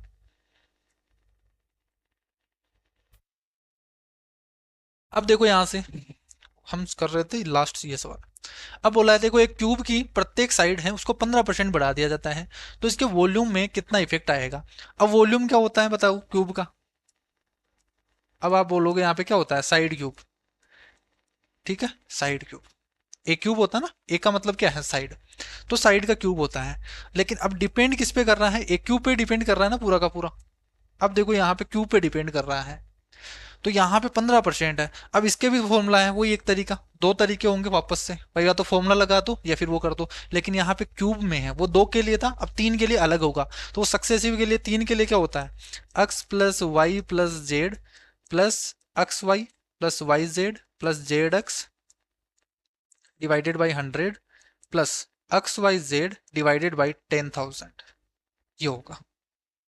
ठीक है, अब यहाँ पे तो सेम ही है भाई, साइड ए है। अगर L into B into H इस तरीके से क्यूबॉइड में पूछा जाए, घना में पूछा जाए, तब आप ये फॉर्मूला लगाओ भाई। जैसे मान लीजिए एल को भी बढ़ा दिया, बी को भी बढ़ा दिया, एच को बढ़ा दिया, या फिर घटा दे बढ़ा दे कुछ भी कर दे, तब ये फॉर्मूला लगेगा L into B into H के लिए। लेकिन यहाँ पे तो तीनों ही सेम है, तो तीनों सेम है तो क्या हो जाएगा, एक्स बराबर वाई बराबर जेड हो जाएगा। तो ये फॉर्मूला बन के क्या हो जाएगा भाई, 3x प्लस ये हो जाएगा 3x² divided by 100 plus x³ divided by 10,000, ये बन जाएगा। ठीक है, तो यहाँ पे 15% है, तो 15 से 45 हो गया, प्लस 15 का स्क्वायर करोगे 225, और 225 को 3 से मल्टीप्लाई करोगे आप, 225 को 3 से मल्टीप्लाई करोगे तो कितना बनेगा यहाँ से, 600 तो एक बन गया, 675 बन गया क्या, तो 675 डिवाइडेड बाई 100 करोगे तो पॉइंट यहाँ पे लग जाएगा। अप्रोक्सीमेशन में आपको बताना, ये तो देखो 10,000 से डिवाइड कर रहे हैं तो बहुत कम आएगा, तो यहाँ पे बन गया 51.75, यानी लगभग 52 के आसपास आंसर आएगा। तो ये हो गया आंसर। तो फिर आपको यहाँ पे 15 का क्यूब निकालने की जरूरत नहीं है, बाकी आप यहाँ से कर भी सकते हो। 15 का क्यूब कितना होता है, 3375 होता है, तो यहाँ पे 0.3375 होगा, तो जब जोड़ोगे तो लगभग कितना आएगा, 52% के आसपास आएगा। इसी तरीके से यहाँ पे 15% की फ्रैक्शन क्या होगी आपके पास, तो आप बोलोगे यहाँ से 3/20 होगी, 3/20 होगी। अब यहाँ पे एक बस लफड़ा क्या है कि आपको कैलकुलेशन ज्यादा हो जाएगी इसमें, पर 20 से 23 हो जाएगी, बढ़ाया गया ना, तो 20 से 23 कर दिया। यहाँ पे क्यूब है तो ये भी क्या हो जाएगा, क्यूब हो जाएगा। अब यहाँ पे 23 का क्यूब पता नहीं हमें, तो 20 का क्यूब तो हमें पता है भाई, 2 का क्यूब 8 होता है, तो 3 जीरो लगा देंगे, ये बन जाएगा। अब 23 का क्यूब कितना होता है वो फाइंड करना ही पड़ेगा, तो 23 का स्क्वायर होता है 529, इसको अगर 23 से मल्टीप्लाई करना है तो यहाँ से कितना बनेगा, देखो 23 × 4 = 92, 9 × 27, 23 ना में 207 होता है, तो ये 20 हो गया, 23 × 2 = 46 और 67 हो गया, 23 × 2 = 46, 66 हो गया, 6 हो गया, 23 × 4 = 92, 23 × 5 = 115, और 115 और 6 121 बन गया, तो ये हो गया 12 167 हो गया। अब यहाँ पे देख लो कितना बढ़ गया यहाँ से, तो आप यहाँ से देखोगे तो लगभग कितना हो गया, 8 × 4 = 12, तो यहाँ से 4167 बढ़ गए कितने पर, 8000 पे इंटू 100। अब इसको सोल्व करोगे, 80 से डिवाइड करोगे, 8 से करोगे, तो 8 पंजे 40 हो गया, एक बच गया, 8 दूनी 16 पॉइंट समथिंग जाएगा यहाँ से, 52 पॉइंट समथिंग आ गया। तो ये हो गया आंसर। तो दो तरीके हैं इसको करने के, ठीक है। बेसिक वाला तरीका कभी मत लगाना, 100x वगैरह मान के, वो तरीका नहीं लगाना आपको। या तो इस तरीके से कर लो या फिर ऐसे कर लो। अब बात करते हैं, देखो यहाँ से रेक्टेंगल की। अब देखो रेक्टेंगल में भी क्या हो गया यहाँ से 15%। अब रेक्टेंगल का तो आपको पता ही है ना, इसमें तो बताने की जरूरत है नहीं। भाई रेक्टेंगल होता क्या है, भाई जिसकी लेंथ हो, ये लेंथ होगी एक दूसरे के बराबर होती है। ये एल है तो ये भी एल होगी, ये बी है तो ये भी बी होगी। ये डायगोनल्स होता है। ये डायगोनल्स क्या हो जाएगा भाई, यहाँ पे परपेंडिकुलर हो गया, पाइथागोरस पे हम, ये L square plus B square का रूट हो जाएगा। तो ये हो गया L square plus B square का रूट। अगर क्यूबॉइड की बात करते हैं तो उसमें एच और आ जाता है, प्लस एच स्क्वायर आ जाता है। ये हो गया। इसमें तो एरिया बात करते हैं, जब भी 2D डायग्राम होते हैं ना, 2D डायग्राम्स का मतलब देखो क्या होता है, 2D और 3D में लोग पता नहीं कर पाते मतलब। तो 2D का मतलब जिसमें दो डायमेंशन हो, 2D, डी का मतलब होता है डायमेंशन। भाई दो डायमेंशन हो, डायमेंशन का मतलब दो विमाएं, हिंदी में बोलते हैं विमाएं। विमाएं भी बोले तो भाई दो लंबाई हो गई एक तरीके से, ठीक है। भाई लंबाई हो सकती है, चौड़ाई हो सकती है, जैसे दो विमा हो गई। तीसरी की बात करें तो हाइट होती है, चौथी टाइम होती है एक तरीके से। तो इस तरीके की विमाएं होती हैं, डायमेंशन होती है मापने की। तो दो होगी तो 2D होगा, 2D डायग्राम, उसका हमेशा एरिया ही निकल पाएगा। हाइट होगी तो उसका वॉल्यूम निकल पाएगा।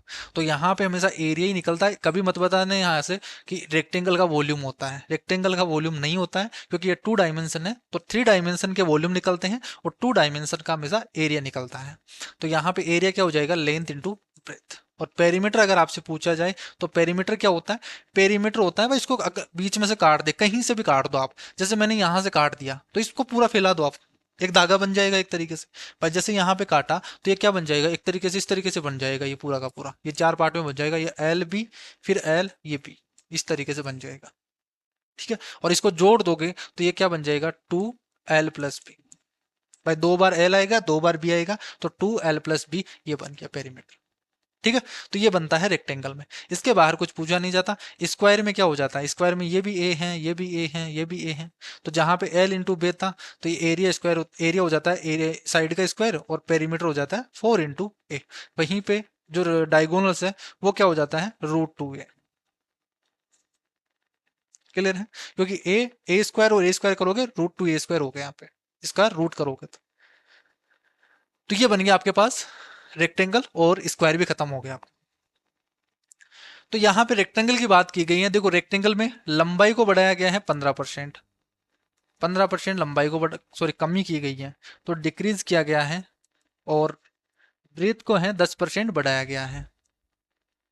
तो यहाँ पे एरिया किस पे डिपेंड करता है, लेंथ इंटू ब्रेथ, वापस से दो ही आ गए, यहाँ पे 2D हो गया, तो लेंथ इंटू ब्रेथ पे डिपेंड कर रहा है। तो आप वही दो फॉर्मूले, दो तरीके हो गए, दो फॉर्मूला कौन सा, एक तो A+B+AB/100, तो इसको तो कम किया गया है भाई, A+B+AB/100 लिखोगे। तो ए तो कितना किया गया है, यहाँ पे 15% कम किया है, तो लिखोगे आप -15, ठीक है। प्लस बी लिखोगे आप 10, प्लस का 10, और यहाँ पे प्लस माइनस वो माइनस हो जाएगा, तो 150 डिवाइडेड बाई 100 करोगे तो 1.5 बन जाएगा। तो ये बन गया आपके पास -5 और -1.5, तो ये बन गया आपके पास माइनस का 6.5। अब देखो यहाँ पे माइनस डिनोट कर रहा है ना, ये माइनस किसको डिनोट कर रहा है, डिक्रीज को डिनोट कर रहा है। तो यहाँ से 6.5% डिक्रीज होगा, 6.5% डिक्रीज होगा। इसी को अगर फ्रैक्शन से करना चाहो तब क्या करोगे, 15% की फ्रैक्शन क्या हो गई, जहां से आप बोलोगे 3/20, यानी लेंथ तो हो गई 20 से 3 कम हो गई 17, ये लेंथ। और ब्रीथ कितनी हो गई, 10% बढ़ गई, यानी 10 से 11 हो गई। इसकी फ्रैक्शन क्या होती है, 1/10, यानी 10 थी, 1 बढ़ गई, 11 हो गई। ये लेंथ, ये ब्रीथ, तो एरिया क्या हो जाएगा, लेंथ इंटू ब्रीथ। इसको मल्टीप्लाई कर दो, इसको मल्टीप्लाई कर दो, तो ये हो गया 200, और इसको मल्टीप्लाई करोगे तो 187 बन गया। 2 से डिवाइड कर दो तो 100 पे चेक हो जाएगा अपने आप। 2 से डिवाइड करोगे, 9 दूनी 18, 3 दूनी 6, और 5 दूनी 10। तो देखो 100 से कितना कम हो गया यहाँ से, तो आप बोलोगे 100 से कितना कम हो गया, 6.5% कम हो गया। ये हो गया डायरेक्ट आंसर। क्लियर है यहाँ से, समझ में आ गया आपको। नेक्स्ट देखो यहाँ से एक गोले का व्यास है। अब देखो यहाँ से स्पेयर की बात तो हम कर चुके हैं, तो स्पेयर में बोला हमने, किसमें बोला क्या है कि इसका डायमीटर है वो 14 सेंटीमीटर है, इसका वॉल्यूम बताओ। अब देखो वो चीज काम आएगी अपनी टेबल वाली। यहाँ पे रेडियस क्या दे रखी है आपको, रेडियस दे रखी है 7, डायमीटर 14 है तो रेडियस क्या हो जाएगी, 7 हो जाएगी। अभी मैंने आपको बताया था यहाँ पे क्या दिया हुआ था, हमेशा रेडियस 7 के मल्टीपल में दी गई होती है। वॉल्यूम क्या होता है यहाँ से गोले का, तो आप बोलोगे 4/3 पाई आर क्यूब, यही होता है यहाँ से। और इस क्वेश्चन को रट लेना, यहाँ पे इसका जो आंसर है ना, इसको तो आप रट ही लो भाई। अगर रेडियस 7 दे रखी हो तो गोले का जो आयतन होता है वो कितना होता है, 1437.3333 इस तरीके से। और ये सवाल लगभग चाहे आप कोई सा भी एग्जाम दे लेना, मेंसुरेशन से ये सवाल आपको देखने को मिलेगा। अगर रेडियस 7 दे रखी हो तो उसका वॉल्यूम क्या होगा स्फीयर का, ये 1437.3333। अगर यहाँ पे रेडियस 14 दे दे तो क्योंकि आर क्यूब है यहाँ पे, तो 8 का मल्टीपल हो जाएगा, इसका 8 गुना होगा फिर वो आंसर। अगर 14 हो गई रेडियस तो फिर इसका 8 गुना, ठीक है, वो आंसर होगा। तो यहाँ पे सोल्व करेंगे तो आप क्या कर दोगे, बस इसमें फॉर्मूले में पुट करना है 4/3 पाई आर स्क्वायर। अब देखो पाई आर स्क्वायर है ना, यहाँ पे क्या लिखा हुआ है, pi are square into are, इस तरीके से मैं दो में ब्रेक कर सकता हूँ इसको। अब पाई आर स्क्वायर तो आपको देखते ही पता है ना यहाँ से, भाई पाई आर स्क्वायर की वैल्यू तो आपको पता ही है, बस 7 रेडियस होगी तो इसका 154 होगा, अभी टेबल में बताई थी मैंने 154 होगा। और रेडियस कितनी है अलग से लिख दोगे 7। अब इसको देखो यहाँ से सोल्व कर लो, नहीं तो फिर आपको पूरा सोल्व करना पड़ता है। यहाँ से पाई की वैल्यू पुट कर दो 22/7, फिर आर इंटू आर करके फिर 154 आता है यहाँ पे। तो वो सोल्व नहीं करना पड़ रहा हमें, डायरेक्ट यहाँ से सोल्व कर दोगे। तो देखो 7 चौक 28 मल्टीप्लाई करोगे, 7 चौक 28, 7 पंजे 35, तो 37, 3 7 3 10। इसको 4 से मल्टीप्लाई करोगे, 8 चौक 32, 3 7 चौक 28 और 3 31, 3 और 4। इसको 3 से डिवाइड करोगे तो ये आ जाएगा आपके पास 1, और 3 चौक 12, 3 तिया 9, तो 3 7 21.3333, तो 1437.3333 इसका वॉल्यूम आ गया। 14 सेंटीमीटर व्यास। फिर से देखो यहाँ से डायमीटर दे रखा तो रेडियस क्या होगी 7 सेंटीमीटर। अर्धगोले, अर्धगोले का अब बोलते हैं यहाँ पे टोटल सरफेस एरिया बोला है। अभी मैंने आपको बताया था टोटल सरफेस एरिया क्या होता है, टोटल सरफेस एरिया क्या होता है हेमिस्फेयर का, वो आप बोलोगे 3 पाई आर स्क्वायर, ये होता है।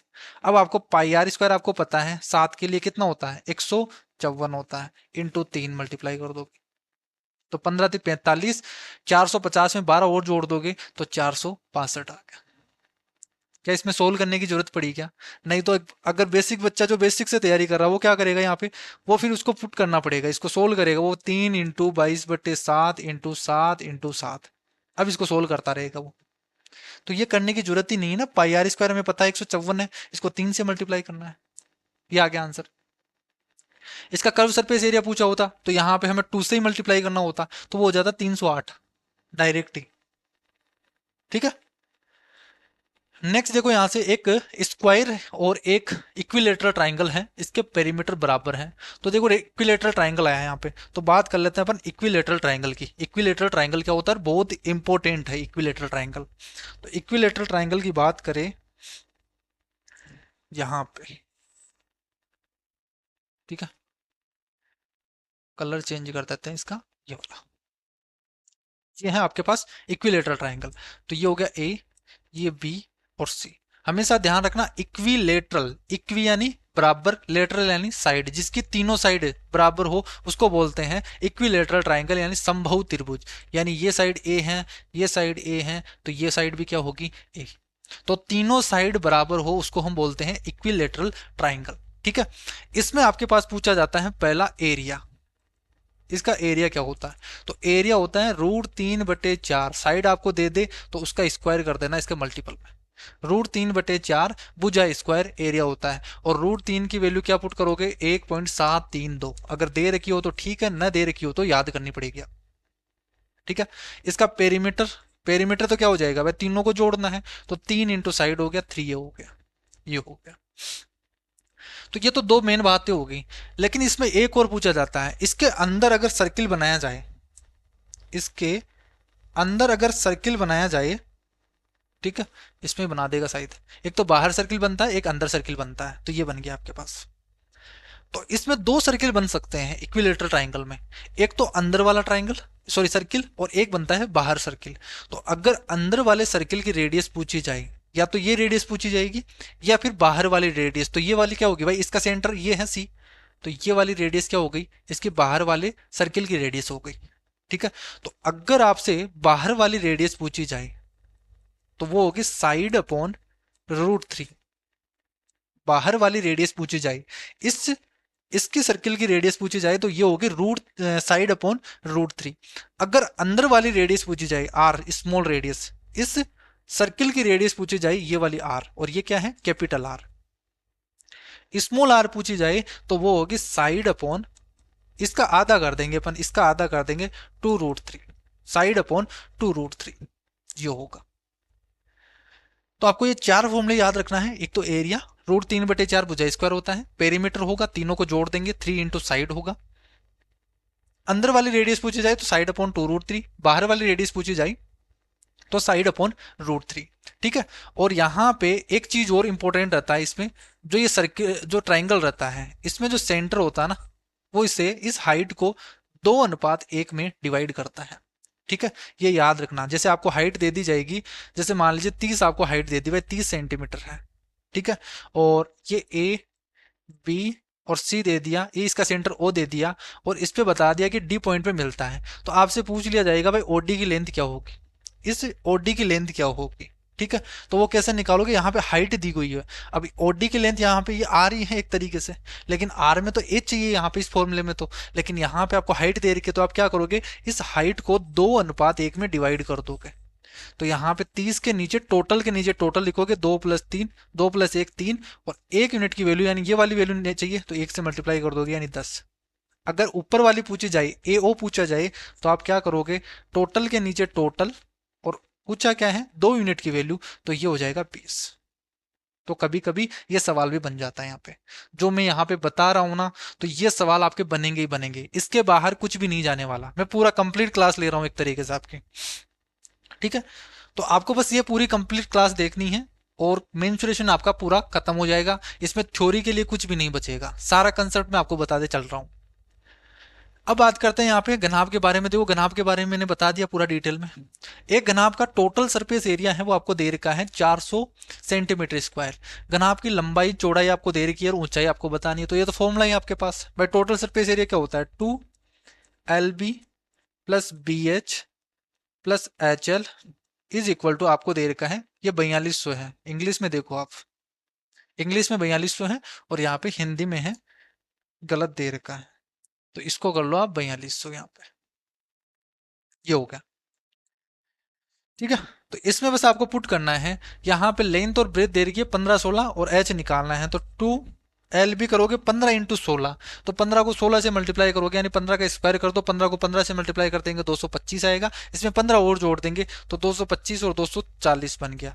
प्लस B × H करोगे, H की वैल्यू हमें निकालनी है, तो B आपको दे रखा है 16, तो 16 × H, H की जगह H पुट कर देंगे, H × L है तो 15L हो, 15H होगा, इज इक्वल टू 4200, ये बन गया।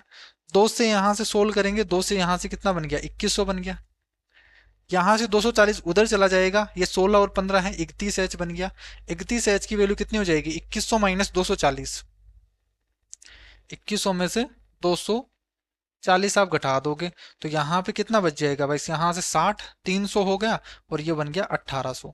1860 को 31 से डिवाइड कर दोगे तो H की वैल्यू आ जाएगी, कितनी आ जाएगी यहाँ से 60। क्लियर है, तो फॉर्मूला है एग्जैक्ट और फॉर्मूले पे बेस पूछा गया सवाल है, और ये सभी सवाल 2022 में पूछे गए हैं आपके। ठीक है, 10 मीटर 10 मीटर और 10 मीटर, देखो इतने बाई इतने बाई इतने, जैसे हम बोलते हैं ना अपनी गाँव में बोलते हैं, जैसे जो कारीगर होता है वो कितने बोल इसी तरीके से बोलता है भाई, जो प्लॉट है वो 25 बाई 30 का है, 30 बाई 40 का है, तो उनकी लैंग्वेज में लिखा हुआ है बाई, इसको बाई बोलते हैं अपन। ठीक है, जो कारीगर बोलेंगे इसको बाई बोलेंगे भाई, 10 बाई 10 बाई 5, तो वो समझ जाएंगे फिर क्या है भाई, 10 लेंथ है, ब्रीथ है और हाइट आपको तीनों दे रखी है यहाँ पे। इन विमाओं को आपको दे रखा है इसके कमरे में रखे जा सकने वाले सबसे लंबे खंबे का। अभी मैंने आपको बोला था एक सवाल बनता है सबसे लंबे खंबा, सबसे लंबी जो रोड रखी जाएगी उसकी लेंथ क्या होगी, तो ये क्या है आपके पास क्यूबॉइड है, और ये क्यूबॉइड यानी घनाभ है, तो L² plus B² plus H², ये रखी जा सकती है, ये डायगोनल है इसका। सबसे लंबी। तो यहाँ पे आप सोल्व करोगे तो कितना बन जाएगा, 10 का स्क्वायर 100 बन गया, फिर 10 का स्क्वायर 100 बन गया, 5 का स्क्वायर 25 बन गया। तो कितना हो गया 225। 225 का स्क्वायर रूट कितना होता है, 15 का स्क्वायर है, तो ये हो गया 15। क्लियर है यहाँ से। 6 सेंटीमीटर भुजा वाले एक घन से काट कर निकाल जा सकने वाला सबसे बड़े गोले का आयतन क्या होगा। देखो यहां से आपके बोला है क्यूब, क्यूबॉइड है ना, क्यूब है आपके पास, ये क्यूब है। अब इसमें से काट कर निकाला गया सबसे बड़ा गोला चाहिए आपको। तो जब गोला चाहिए तो वो क्या होगा, वो गोला जब निकाला जाएगा यहाँ से, तो कहाँ से निकाला जाएगा आप ही बताओ यहाँ से। भाई ये ऊपर वाली सरफेस है यहाँ से, ठीक है, ये यहाँ पे इस तरीके से कवर है नीचे नीचे। तो जब निकाला जाएगा तो इसको सरफेस को टच करते हुए निकलेगा वो, जो सबसे मैक्सिमम निकालना है तो हमें, तो वो क्या होगा यहाँ से, इसको टच करते हुए ये निकलेगा, और इसका सेंटर क्या होगा, बीच में होगा। ठीक है, तो ये क्या हो जाएगी इसकी हाइट। तो जो इसकी साइड है ए है, उस जो आपके पास स्पेयर है उसके लिए क्या हो जाएगी, रेडियस हो जाएगी a/2, उसकी आधी। जो आपके पास क्यूब की साइड है, जो घन की साइड है, उसकी आधी क्या हो जाएगी, यहाँ पे उसकी रेडियस बन जाएगी गोले की। उतनी रेडियस का चाहिए हमें। तो यहाँ पे आपसे ये पूछा है, अगर ये ए आपको 6 दे रखा है तो रेडियस क्या हो जाएगी आपके पास, इसकी 3 हो जाएगी। और इसका वॉल्यूम पूछा है, वॉल्यूम क्या होगा, 4/3 पाई आर क्यूब। ठीक है, तो ये होगा। तो इसको सोल्व करोगे तो पाई आर क्यूब की जगह हमें पुट करके सोल्व करना ही पड़ेगा। तो 22/7 इंटू 3 करोगे तो 27, 3 से डिवाइड करोगे 9, और यहाँ से सोल्व करोगे 9 दूनी 18, 18 या 54, 18 चौक 72, 72 को 11 से मल्टीप्लाई करोगे, तो 72 को 11 से मल्टीप्लाई करोगे तो 792 होगा। इसको 7 से डिवाइड करोगे तो 113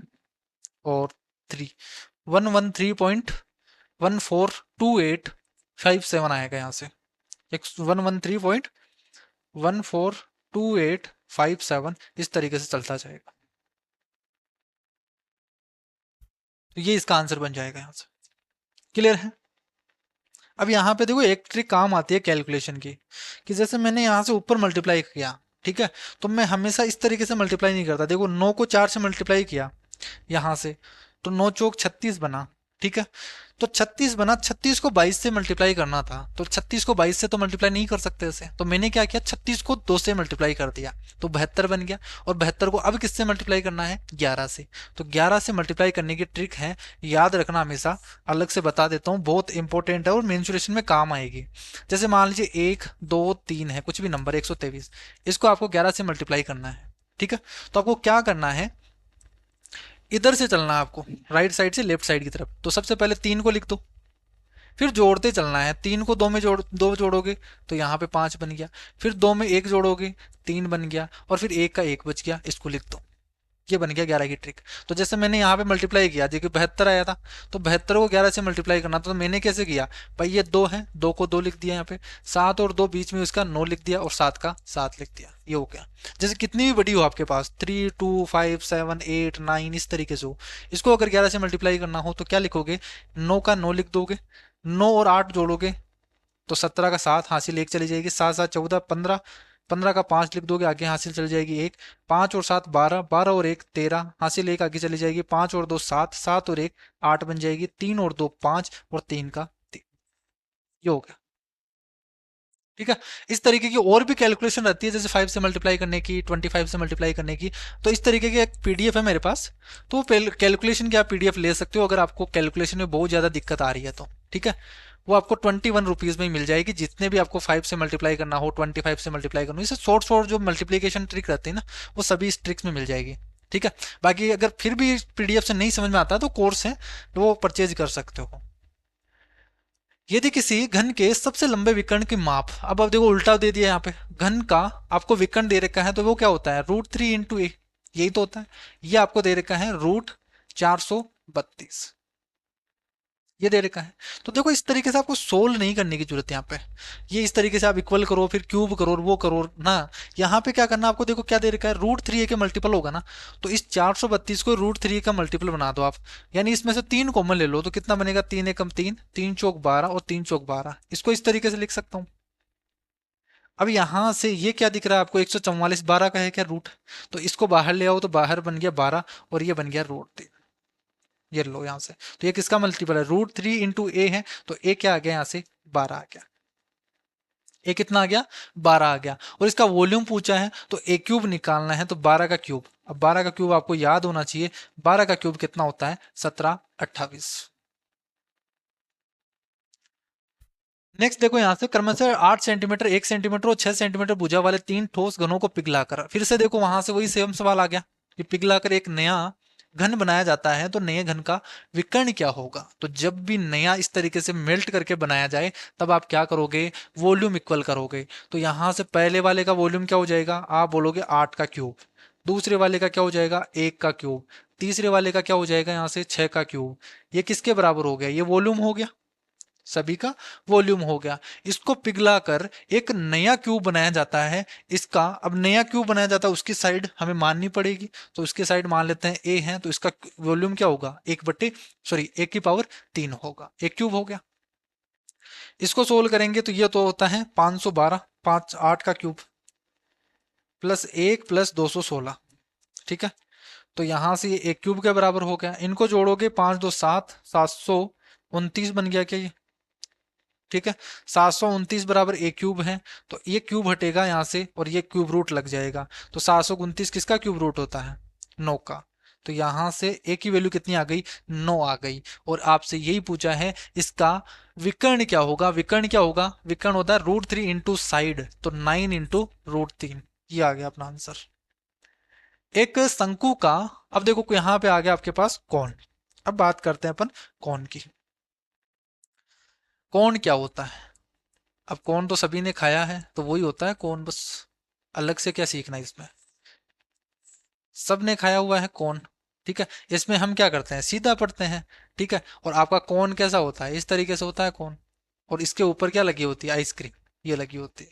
और इस पे सवाल बनते हैं, इस पे सवाल बनते हैं बहुत से, ठीक है। तो यही कौन होता है आपके पास, इसीलिए तो उसको क्या बोलते हैं कौन बोलते हैं। अलग शब्द क्यों नहीं यूज करते उसके लिए, क्योंकि कौन ही है वो, मैथ में कौन बोलते हैं तो कौन ही बोलेंगे उसको। तो यहां से इसकी रेडियस है वो आर है, ये आर है, ये इसकी हाइट एच है, ये इसकी स्लांट हाइट, इसको बोलते हैं स्लांट हाइट, हिंदी में बोलते हैं तिर्यक ऊंचाई, तिर्यक ऊंचाई। अब क्या क्या तिर्यक ऊंचाई, ठीक है, ये होती है। तो यहाँ पे ये क्या होगा, ये परपेंडिकुलर होता है, तो तिर्यक ऊंचाई क्या होगी, ये हो जाएगी आपके पास R square plus H square, ठीक है।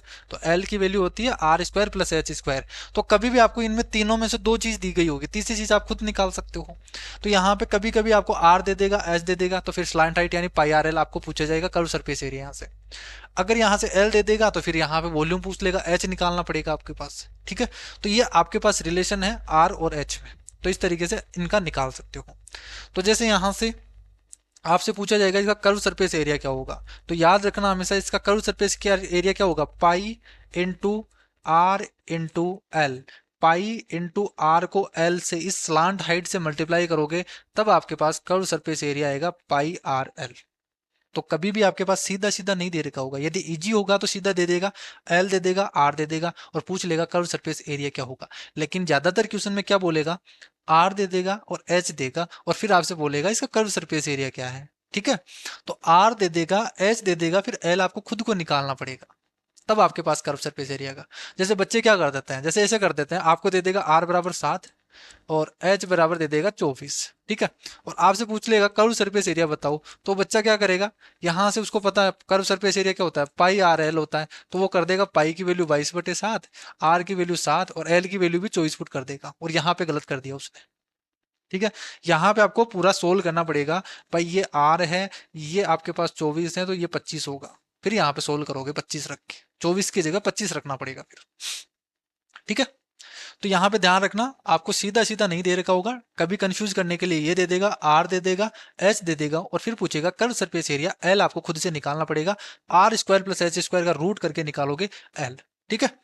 अगर यहाँ पे आपके पास टोटल सरफेस एरिया पूछा जाए तो टोटल सरफेस एरिया क्या होगा भाई, pi R L curve surface area तो होगा ही होगा, नीचे एरिया और दिख रहा है आपको एक सर्किल का, वो क्या हो जाएगा, पाई आर स्क्वायर, इसका एरिया पाई आर स्क्वायर। तो ये फॉर्मूला क्या बन जाता है आपके पास, ये बन जाता है pi R, R plus L. अब ये रटने के लिए बैठ जाते हो आप। अब डायरेक्ट इसको याद कर लिया करो, कॉमन लेके किया हुआ आगे, तो कॉमन लेके तो सोल्व किया ना, वो तो दिमाग में हो जाएगा फिर। तो याद किया करो, पाई आर एल है, नीचे वाला पाई आर स्क्वायर जोड़ दिया, तो pi R L plus pi are square ही होता है। उसमें से पाई आर जब कॉमन ले लेते हैं तब ये फॉर्मूला बन जाता है आर प्लस एल। अब ऐसा डायरेक्ट याद नहीं होता है ये, इसलिए हम डायरेक्ट यहाँ पे ये फॉर्मूला याद करते हैं। तो कभी भी ये फॉर्मूला याद मत करना, ये याद करना भाई, ये pi R L curve surface area है और नीचे इसके क्या है, सर्किल है, तो पाई आर स्क्वायर है। तो pi R L plus pi are square, pi R, R plus L बन गया। ठीक है, तो इस तरीके से याद करना। इसका वॉल्यूम क्या होता है, अब वॉल्यूम देखो, मैंने यहाँ पे बेलन का आपको बताया था, यहाँ पे क्या बताया था भाई, नीचे वाला बेस एरिया इनटू हाइट होता है हमेशा। क्या होता है, बेस एरिया। तो बेस एरिया तो पाई आर स्क्वायर होता है, इसको एस से मल्टीप्लाई कर देते हैं तो पाई आर स्क्वायर आ जाता है, पाई आर स्क्वायर एच आ जाता है।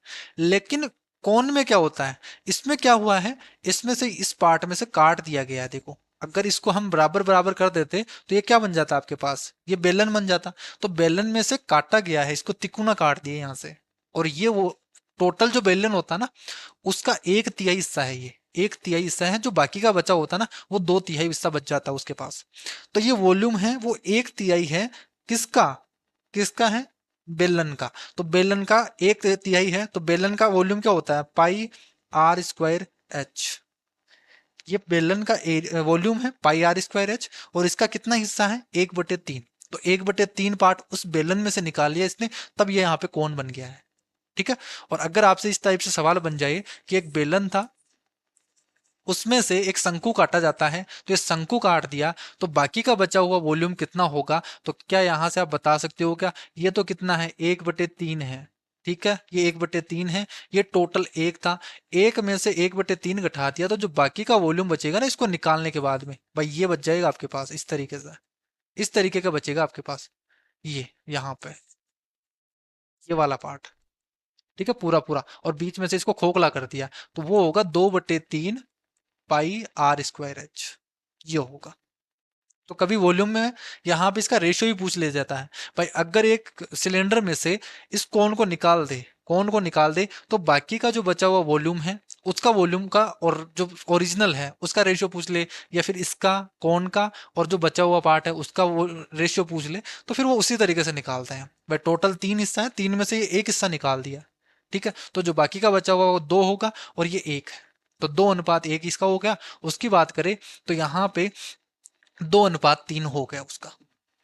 ठीक है, ये हो गया। तो यहाँ पे शंकु के 3 फॉर्मूले हैं, ये आपको याद रखने हैं, ये होगा।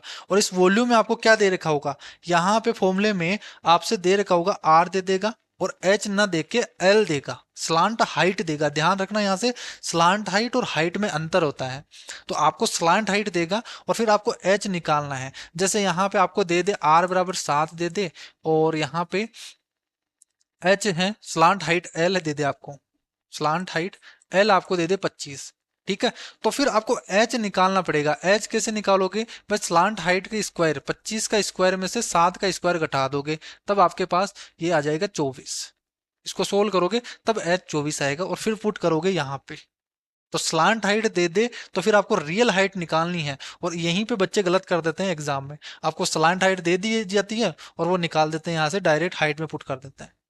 तो दोनों अंतर है, अलग अलग हैं। स्लांट हाइट अलग होती है और हाइट है वो अलग होती है। कभी कभी हाइट की जगह एल्टीट्यूड भी दे देता है इंग्लिश में। 24 सेंटीमीटर ऊंचाई वाले एक लंबवर्तीय शंकु का वॉल्यूम आपको दे रखा है, उसका कर्व सरफेस एरिया आपको बताना है। ठीक है, तो वॉल्यूम क्या होता है, आप बोलोगे 1/3 पाई आर स्क्वायर एच, ये होता है वॉल्यूम। अब आपको वॉल्यूम 392 दे रखा है, is equal to 1/3 pi are square है, तो 22/7, आर की वैल्यू कितनी है 24 है, इंटू एच, सॉरी एच दे रखा है, आर नहीं दे रखा है, यहाँ से आर स्क्वायर हमें निकालना है, एच आपको दे रखा है 24।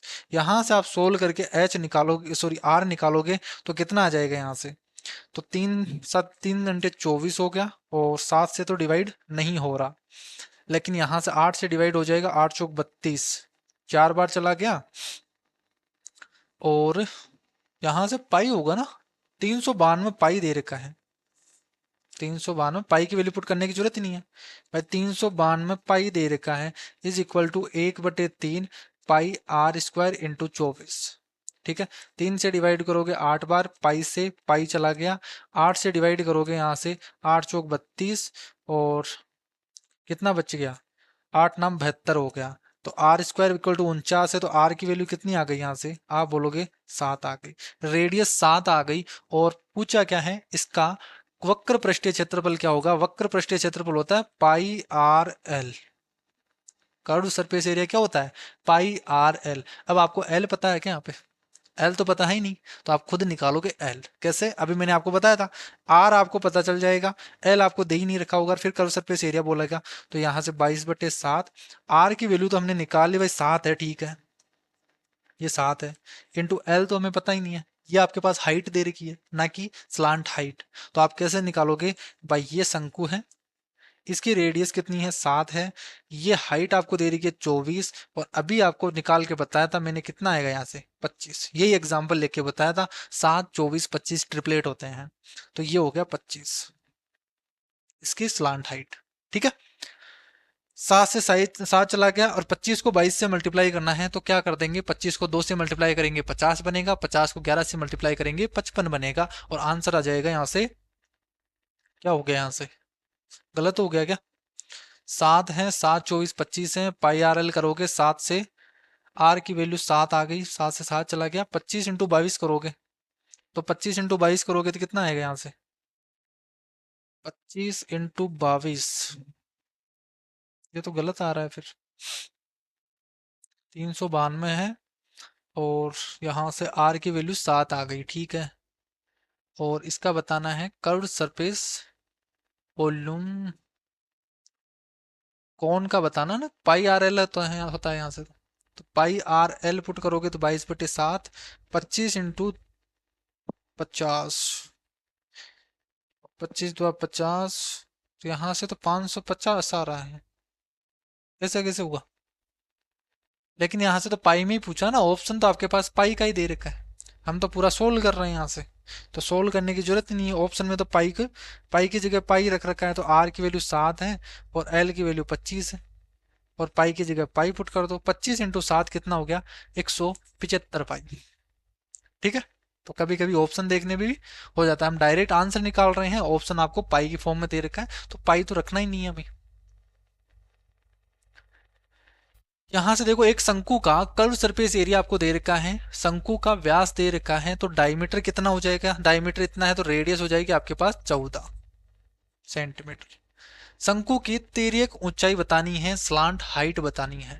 ठीक है, तो यहां से देखो, जैसे जैसे बोल रखा है ना, कर्व सरफेस एरिया आपको दे रखा है, तो पाई आर एल आपको दे रखा है 1100, जिसमें से रेडियस आपको दे रखी है 14, तो यहां से आप पुट कर दोगे 22/7, रेडियस आपको दे रखी है 14, एल आप निकाल दोगे तो कितना आ जाएगा, यहाँ से सोल्व करोगे तो 11 से काटोगे तो 2 बार चला गया, 7 से काटोगे 2 बार चला गया, 4 बन गया, 4 से डिवाइड करोगे 25 आ गया।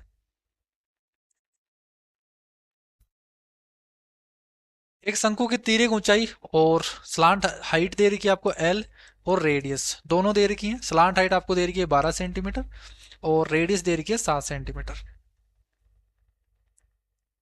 ठीक है, इसका टोटल सरफेस एरिया बताना है, टोटल सरफेस एरिया क्या होगा, आप बोलोगे टोटल सरफेस एरिया क्या होगा भाई, इसका curve surface area pi R L plus base area, तो वो क्या होगा, पाई आर स्क्वायर, यही तो होगा। तो आप डायरेक्ट बोल दोगे इसका एरिया कितना हो जाएगा, पाई आर आर प्लस एल। ठीक है, तो यहां से आप सोल्व करोगे, तो पाई आर एल सोल्व करोगे तो पाई इंटू आई आर करोगे, तो 22/7 इंटू आर की वैल्यू 7 दे ही रखी है, आर प्लस एल करोगे 12 और 7 19 हो गया, तो यहाँ से 7 से 7 चला गया, 19 × 38। अब बताओ 38 को 11 से मल्टीप्लाई करेंगे तब कैसे करेंगे, 8 का 8, 8 और 3 11, और ये 418, ये होगा। तो ऐसे लिखना नहीं है आपको, डायरेक्ट जब प्रैक्टिस करोगे ना तो डायरेक्ट आ जाएगा आपके पास, 19 × 38 यानी 8 होगा, इधर 4 होगा बन जाएगा, और 418 बन गया यहाँ पे, वो माइंड में हो जाएगा फिर। दो शंकुओं के आयतन है वो 3:2 के अनुपात में है, उनकी त्रिज्याएं हैं वो 3:4 में है, उनकी ऊंचाई का अनुपात आपको बताना है। तो देखो शंकु के वॉल्यूम का रेशियो दे रखा है, तो शंकु का वॉल्यूम क्या होता है, आप बोलोगे 1/3 पाई आर स्क्वायर एच। अब दो दे रखा ना, यहाँ पे दो वॉल्यूम दे रखे हैं, तो आप दो के फॉर्म में लिखोगे। तो देखो ये तो कांस्टेंट है ना, पाई और 3 तो कांस्टेंट है, उसको तो हटा दो। डिपेंड किस पे कर रहा है, आर स्क्वायर एच पे। तो दो वॉल्यूम दे रखे हैं, जैसे मैं V1 और V2 की बात करूं, तो यहाँ पे क्या होगा भाई, यहाँ पे R1 हो जाएगा, H1 हो जाएगा, यहाँ पे आर स्क्वायर H1 हो जाएगा, और यहाँ पे H2 हो जाएगा। दूसरे वाले के लिए H2 हो गया, पहले वाले के H1 बोल दिया। तो यहाँ पे 3/2 रेशियो दे रखा है इनके वॉल्यूम का, इज इक्वल टू त्रिज्या का रेशियो 3/4 है, तो 3 स्क्वायर करोगे, 3×3 = 9 और 4×4 = 16 इनटू हाइट का रेशियो पूछा है H1 और H2। तो यहां से सोल्व करोगे, 3 बार चला गया, 2 से काटोगे 8 बार चला गया, 8 इधर आ जाएगा, 3 इधर आ जाएगा, तो ये हो गया 8/3। तो H1 और H2 का रेशियो कितना हो गया, 8:3 हो गया। क्लियर है। एक समबाहु त्रिभुज इक्विलेटरल ट्राइंगल है जिसके साइड ए है, इसको समषट्भुज बनाने के लिए शीर्षों पर काटा जाता है। तो समषट्भुज का क्षेत्रफल क्या होगा, समषट्भुज यानी रेगुलर हेक्सागोन। अब देखो बहुत अच्छा सवाल पूछा गया है, और इसको कैसे करेंगे, देखो बहुत इजी सवाल है ये तो, यहीं पे समझा देता हूँ। देखो आपको ये इस तरीके से क्या है, आपके पास इक्विलेटरल ट्राइंगल है, ठीक है। अब इस इक्विलेटरल ट्राइंगल से इसके तीनों कोनों को काटा गया है, तीनों साइड वाले को, इसके तीनों कॉर्नर को काटा जाता है इस तरीके से, ताकि इक्विलेटरल यानी आपको बताना रेगुलर हेक्सागोन बने। रेगुलर हेक्सागोन होता क्या है, पहले तो ये देखो, रेगुलर का मतलब उसकी जितनी भी साइड है ना, साइड्स हैं वो सभी इक्वल होनी चाहिए। जैसे रेगुलर, अब ये होते हैं पॉलीगन्स होते हैं, रेगुलर पॉलीगन्स। जैसे यहाँ से रेगुलर पॉलीगन्स में यहाँ से जैसे ये बन गया स्क्वायर, तो इसकी साइड इसकी साइड इसकी साइड ये बराबर है। जैसे यहाँ से पेंटागोन बनता है, तो उसकी भी क्या होती हैं, दोनों सभी साइड बराबर होनी चाहिए। जैसे हेक्सागोन होता है, तो 6 साइड, हेक्सा का मतलब 6 होते हैं, तो ये 6 की 6 साइड क्या होनी चाहिए, बराबर होनी चाहिए।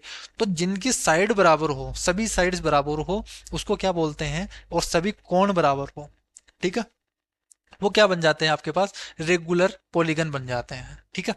तो यहां से ये क्या बन जाएगा, रेगुलर हेक्सागोन है जिसकी साइड बराबर होनी चाहिए, और जितने भी एंगल हैं वो सभी इक्वल होने चाहिए। तो इसको इस तरीके से काटा गया है कि इनकी साइड बराबर होनी चाहिए। तो जैसे मैंने यहां से काटा, ये यहां से काटा, और जैसे ही मैंने इसको काटा, और ये इसको काट दिया यहाँ पे, ठीक है, इसको कट कर दिया यहाँ पे। तो जैसे ही मैंने इसको कट किया, इसका मतलब क्या हुआ, यानी ये वाली साइड भी बराबर होनी चाहिए किसके, इसके, ठीक है, इसकी साइड इसके बराबर होनी चाहिए, और ये भी बराबर होनी चाहिए, ये भी बराबर होनी चाहिए, ये भी बराबर होनी चाहिए, ये भी बराबर होनी चाहिए। लेकिन यहाँ पे तो मैंने ए ले लिया क्योंकि साइड तो ए ही दे रखी है, तो मैं कुछ भी मान लेता हूँ यहाँ पे साइड के है। तो ये के है, ये भी के होना चाहिए, ये भी के होना चाहिए, ये भी के होना चाहिए, ये भी के होना चाहिए, और ये भी के होना चाहिए। यानी सभी साइड क्या होने चाहिए। और ये बन गया क्या आपके पास, अगर नहीं दिख रहा तो देखो यहाँ से, कौन सा ले, ये वाला, जैसे ये बन गया ना आपके पास, ये पॉलीगन बनेगा, ये वाला। अब डायग्राम को देख लेना आप, और ये इक्वल बनेगा आपके पास। इसको जैसे हम काट देंगे, इनके ये जो कॉर्नर है ना, इसको काटेंगे, तो फिर इस तरीके का बन जाएगा, ये बनेगा, ठीक है। और इसके सभी साइड बराबर बन जाएगी, इसको बोलेंगे हम रेगुलर हेक्सागोन। तो इसी का आपको पूछा है, इसका क्षेत्रफल क्या होगा। तो कैसे निकालेंगे, देखो क्षेत्रफल कैसे निकालेंगे, उसको निकालने के लिए आप करोगे यहां से, देखो इसका वॉल्यूम, इसका एरिया तो कितना होगा इक्विलेटर ट्राइंगल का, इसके साइड आपको दे रही है टोटल ए, ठीक है। तो आप बोल दोगे यहां से √3/4 भुजा स्क्वायर, यानी ये होगा, ये हो गया आपके पास इसका इक्विलेटरल ट्राइंगल का एरिया। इसमें से ये वाली काट दिया, यहां से ये वाला काट दिया, और ये वाला काट दिया। अब ये तीनों क्या होनी चाहिए, देखो यहाँ पे अगर ये के है, ये तीनों क्या, ये क्या है, ए है, तो यहाँ पे बराबर होने चाहिए, ये भी बराबर होना चाहिए, ये भी बराबर होना चाहिए, ये भी बराबर होना चाहिए, ये भी बराबर होना चाहिए, ये भी बराबर होना चाहिए। तो वो कैसे होगा, जब यहां से ए को क्या करते हैं हम, 3 पार्टों में, इक्वल पार्ट में डिवाइड करते हैं, ठीक है। तो जैसे हमने इसको, जैसे हमने काटा यहां से, तो ये क्या होना चाहिए, जो ए था ना, वो a/3, 3 पार्टों में इक्वल पार्ट में कट जाना चाहिए। यहाँ से a/3 हो गया, ये भी a/3 हो गया, तो फिर ये भी क्या होगा a/3, तो यहाँ से ये भी a/3 हो गया, ये भी a/3 हो गया, और ये भी a/3 हो गया। इस तरीके से सभी क्या हो जाएंगे, a/3 हो जाएंगे। ठीक है, और ये a/3 देखो यहाँ से ये सभी क्या हो गए, फिर बराबर ही हो गया, ये बन गया क्या। तो वॉल्यूम इसका एरिया निकालने के लिए हम क्या कर देंगे भाई, इक्विलेटरल का एरिया निकाल दो, इसमें से ये वाला एरिया हटा दो, ये तो हटा देंगे, तब ये आ जाएगा बचा हुआ पार्ट का, इसको हटा दो इन तीन ट्राइंगल्स के। तो इन तीन ट्राइंगल्स का एरिया क्या हो जाएगा, माइनस कर दो इसमें से तीन ट्राइंगल का एरिया। तीन ट्राइंगल का एरिया क्या होगा, देखो ये a/3 है, ये a/3 है, तो ये भी a/3 होगा। ठीक है, तो ये a/3 a/3 a/3 ये इक्विलेटरल ट्राइंगल बन गया क्या। इस इक्विलेटरल ट्राइंगल के तीन है, ये तीन triangle equilateral triangle a/3 side के, तो उसको हटा देना है। तो √3/4। अब इस बार साइड कौन सी है, a/3 है, इस बार साइड a/3 लेनी है, तो a/3 का स्क्वायर करोगे a²/9 ये होगा। तो ये किसका आ जाएगा एरिया, आपके पास हेक्सागोन का आ जाएगा, रेगुलर हेक्सागोन का। अब इसको सोल्व कर दो और ये अपना आंसर बन जाएगा। क्या करना है, देखो यहां से 3 से डिवाइड करोगे, यहाँ बन गया आपके पास 3, नीचे बन रहा है 4×12, इसको ऊपर नीचे 3 से मल्टीप्लाई कर दोगे तो नीचे भी बन जाएगा 4×12। ठीक है, 3√3 में से √3 घटाओगे तो 2√3 आएगा, और नीचे बन रहा है 12। इसको सोल्व करोगे, ये तो a² तो चल ही रहा है, 2 से काटेंगे 6 आ गया, और √3 को भी नीचे लिख देंगे तो a² डिवाइडेड बाई 3√3 आ जाएगा। 3×2 6 लिखोगे ना, अच्छा 6 को लिखोगे यहाँ से 6 हो गया ना, 3×2 लिख दो, 2√3 हो जाएगा अपना आंसर। ये आंसर आ जाएगा a² डिवाइडेड बाई 2√3। कैसे, देखो यहां से समझ में नहीं आया होगा आपको, नहीं आया होगा आपको। कैसे, देखो ये तो आ गया ना, पे √3/6 a² आएगा।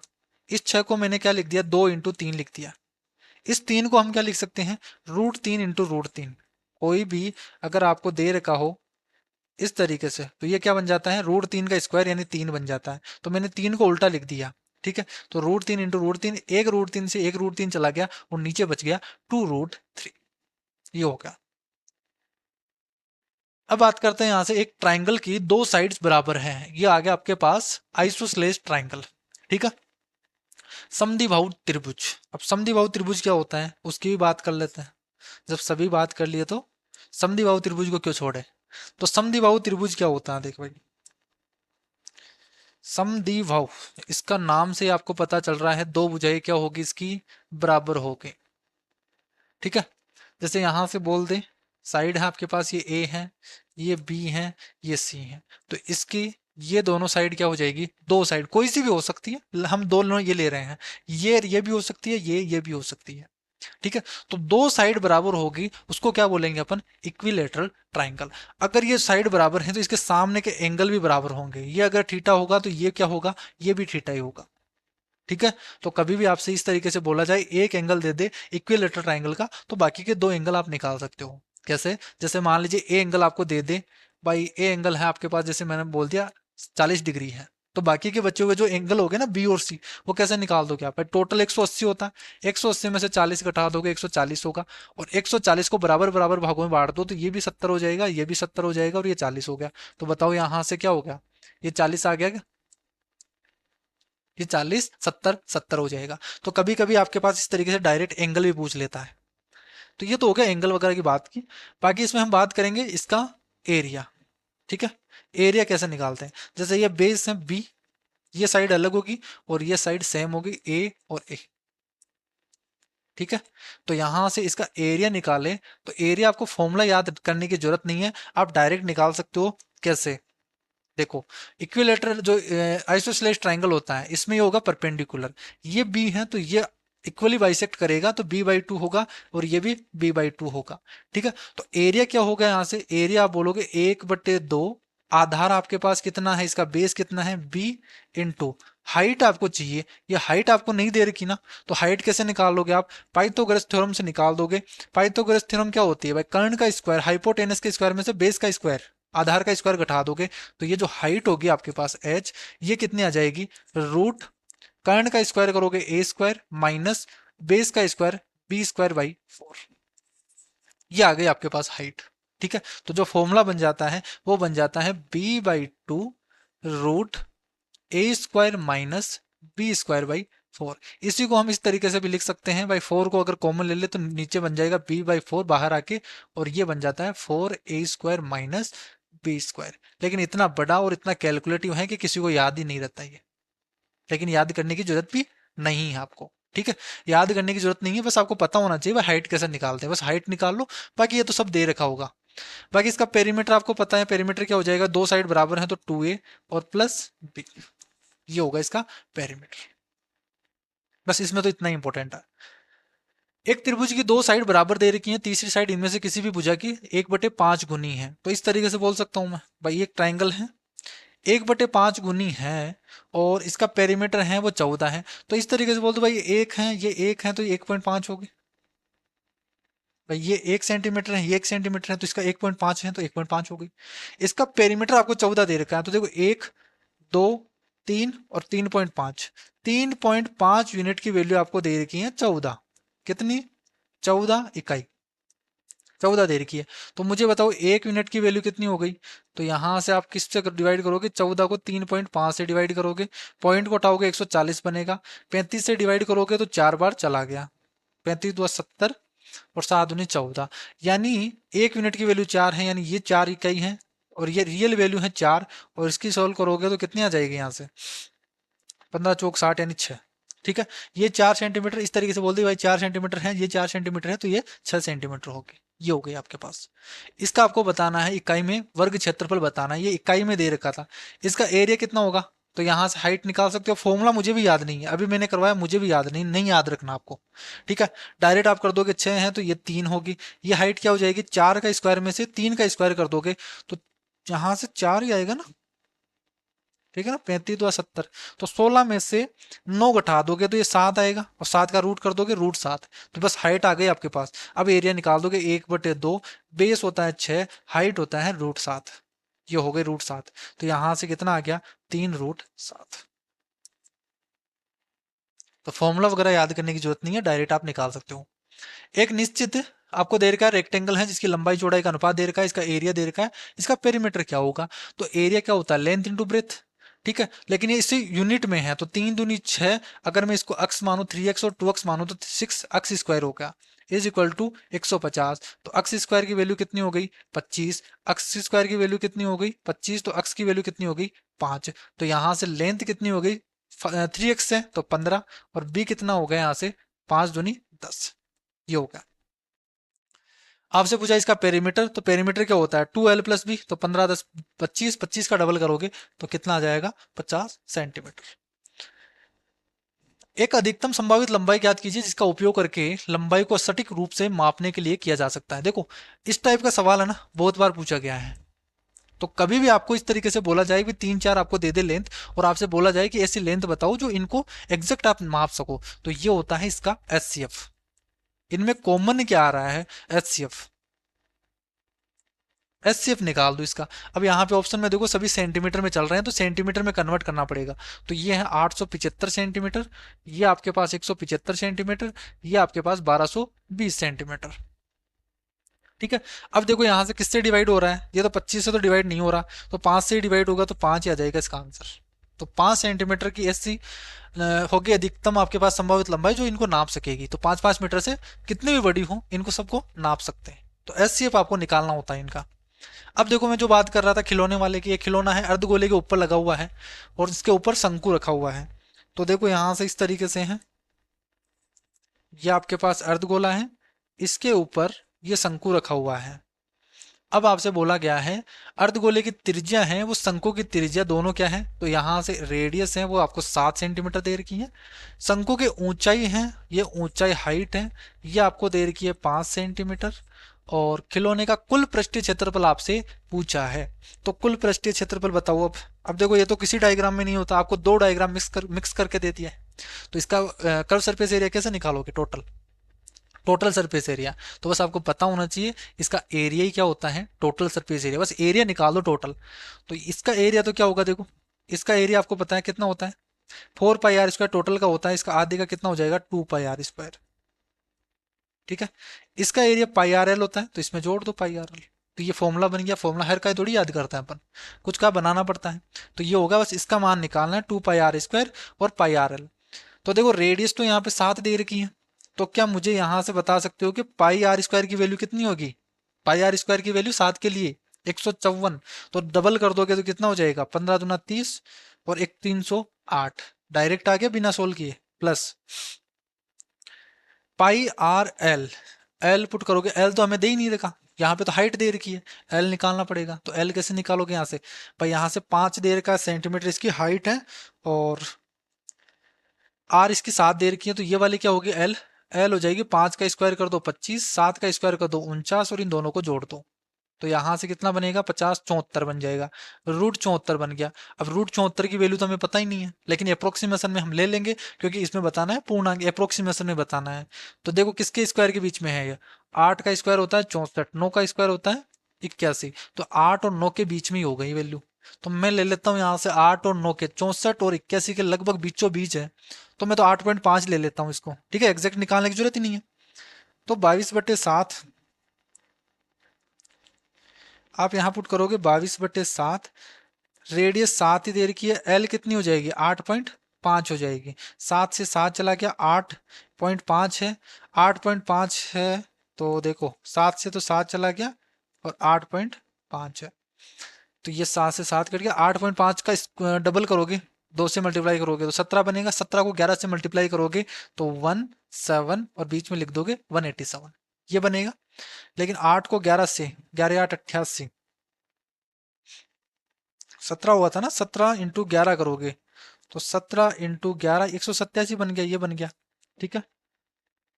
तो 187 और 308 जोड़ दोगे तो कितना बनेगा यहाँ से 300, 400 बन गया, 400 के बाद में देखो 7 7 14 15, वहां से एक चली जाएगी 9, और 395 के आसपास आंसर आएगा, 395 से ज्यादा ही आएगा, 395 के आसपास आएगा। ये तो देखो 2648 है, 2666 है, ये 486 है, और 497 आ गया। एग्जैक्ट आपको निकालने की जरूरत भी नहीं है, अप्रोक्सीमेशन में आप ले सकते हो वैल्यू, और एग्जामिनर भी इस तरीके से दे रखा होता है कि आप निकाल पाओ, नहीं तो वो खुद देगा वैल्यू। अब देखो यहां से आ गया ट्रिपेजियम, अब ट्रिपेजियम का तो नाम सुना ही नहीं होगा आपने। ट्रिपेजियम क्या होता है, समलंब चतुर्भुज। अब ट्रिपेजियम यानी समलंब चतुर्भुज, देखो इसके बारे में बात कर लेते हैं, तो इसमें होगा डायग्राम ट्रिपेजियम ये वाला,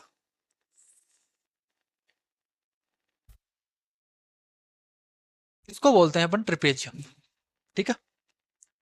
इसमें क्या होता है, ये आपके पास साइड होगी बेस, ए दे रखा होगा, ये दे रखा होगा आपके पास बी, ये दे रखी होगी इसकी हाइट एच, ठीक है। इसमें एरिया पूछा जाएगा आपसे हमेशा, एरिया आपको क्या दे रखा होगा, निकालने का फॉर्मूला होता है हाफ, नीचे वाली दोनों साइड जो पैरेलल हैं, ये एक दूसरे के पैरेलल हैं, तो ए प्लस बी इन दोनों को जोड़ दो और हाइट से मल्टीप्लाई कर दो, ये हो जाएगा आपके पास A plus B into H, clear है। और इसी में एक और बनता है ट्रेपेजियम में, आइसोस्लेज ट्रेपेजियम, उसमें क्या होता है कि ये वाली साइड और ये वाली साइड इक्वल बन जाती है, ये वाली साइड और ये वाली साइड अगर इक्वल बन जाए, तब आपको यहाँ पे फॉर्मूला तो यही लगेगा एरिया निकालने का, लेकिन यहाँ पे एक चीज आपसे पूछी जाती है, आपसे एक चीज और पूछी जाती है यहाँ पे, इसमें कुछ ना कुछ आपको देखो हाइट वगैरह, हाइट तो दे दी जाएगी शायद, एक टाइप का एक सवाल बनता है इसमें, इसमें आपको देखो निकालना पड़ता है, जैसे ये बी होगा तो फिर ये भी बी होगा, ये फिर a/2 बन जाएगा, देखो ये फॉर्मूला है, ये तो आपको ध्यान रखना है इसका। अब आइसोस्लेस ट्रेपेजियम की बात कर रहा हूं मैं, इसको तो साइड में रख देते हैं, ठीक है। यहाँ पे जो बनता है ना, एक सवाल बनता है और ये पूछा गया सवाल है,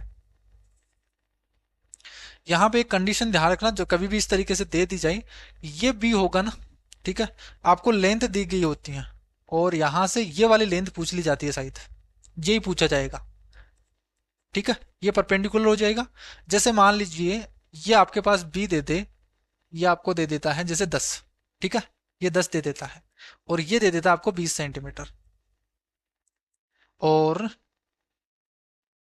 आपको दे दे, ट्रिपलेट बनना चाहिए, फिर एच की वैल्यू आपको दे दे 10, 10 का स्क्वायर 100, यानी 6 5, 10 24 26 होता है ना, 10 24 26 होता है, तो ये फिर 5 होगा, ये तो 5 होगा, तो ऐसे मान लीजिए आपको दे दे इसकी हाइट, इस तरीके से दे दे 12, ये 12 सेंटीमीटर दे दे, ये 10 सेंटीमीटर दे दे, और ये आपको दे दे 20 सेंटीमीटर।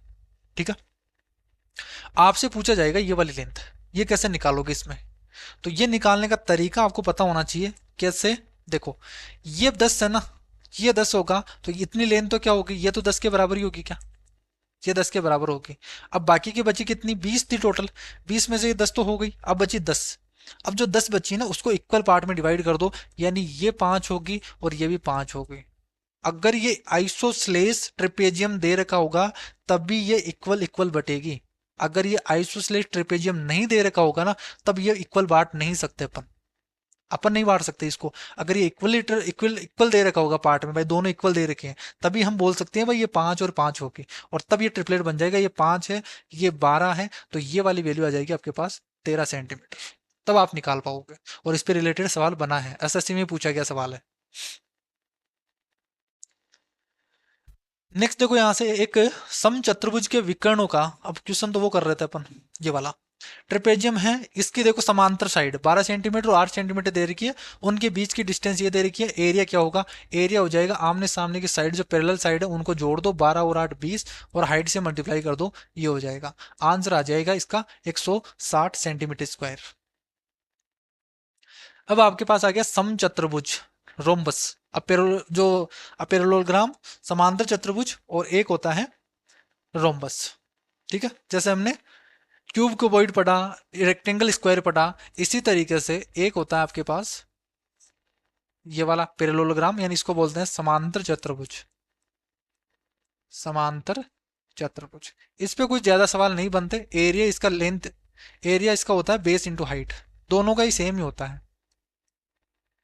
एरिया होता है इसका बेस इंटू हाइट, इस पे कोई ज़्यादा सवाल नहीं बनते। भाई ये एल है, ये बी है, इस तरीके से जैसे एल और बी उसमें रेक्टेंगल में होता ना, तो रेक्टेंगल को क्या कर दिया, उस पर ऊपर वाले हिस्से को थोड़ा सा आगे बढ़ा दिया, तो ये पैरेलल जो बन गया आपके पास पैरेललोग्राम बन गया, समांतर चतुर्भुज बन गया। तो इसमें ए बनता है, ये ए होगा, एक दूसरे के पैरेलल होते हैं, और ये एक दूसरे के पैरेलल होते हैं, तो ये बी हो गया, ये बी हो गया।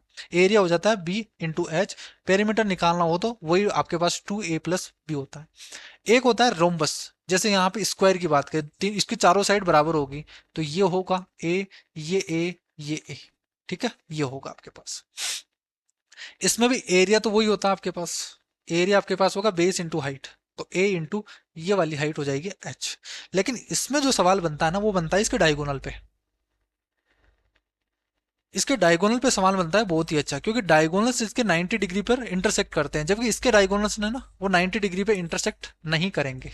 यहाँ पे डायगोनल्स 90 डिग्री पे इंटरसेक्ट नहीं करेंगे, ये इक्वली बाइसेक्ट तो करेंगे, ये इक्वल होगा, ये इक्वल होगा, इसके इक्वली बाइसेक्ट करेंगे, बट यहाँ पे 90 डिग्री नहीं बनेगा। यहाँ पे इक्वली बाइसेक्ट करेंगे और साथ में 90 डिग्री का एंगल और बनेगा। और ये 90 डिग्री का एंगल बनना ही बहुत इंपॉर्टेंट है, क्योंकि यहाँ पे ट्रिपलेट आपको दे देता है फिर। जैसे यहाँ पे डायगोनल्स, ये D1 है, ये D2 है, इस तरीके से बोल दे, तो टोटल अगर D1 है तो फिर ये आधा हो जाएगा D1/2, आप डायरेक्ट कर दोगे इसका, और ये हो जाएगा D1/2। इसी तरीके से ये D2/2 और ये हो जाएगा D2/2, इस तरीके से।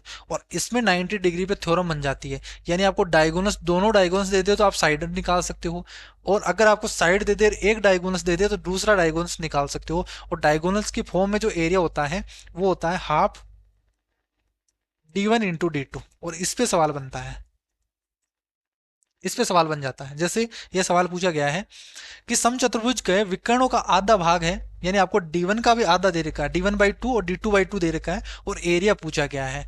तो मुझे बताइए D1 और D2 क्या हो जाएंगे आपके पास।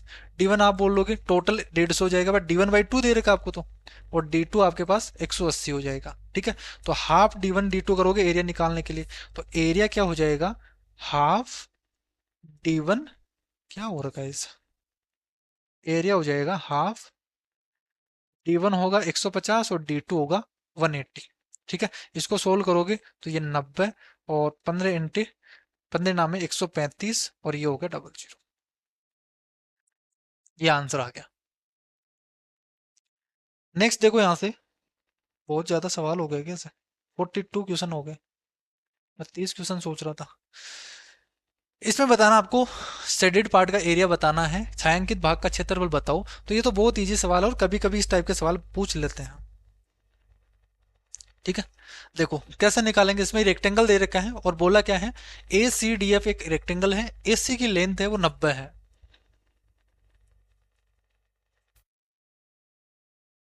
ये लेंथ आपको 90 दे रखी है।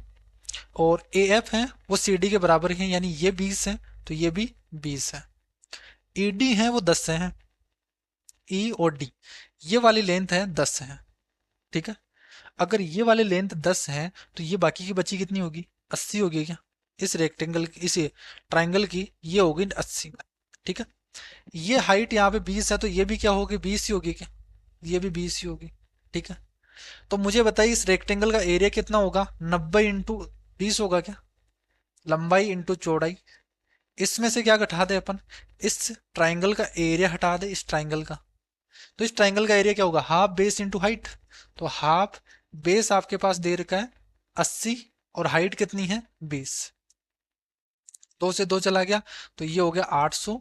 इसमें से घटा दोगे 1800 में से, 1800 में से 800 घटाओगे तो कितना आ जाएगा यहाँ से, 1000 सेंटीमीटर स्क्वायर। ये हो गया आंसर। लास्ट सवाल है आपके पास, लास्ट क्वेश्चन देखो बहुत अच्छा, और ये सीजीएल मेंस में पूछा गया सवाल है, जो एसएससी जीडी में पूछा गया था 2022 में।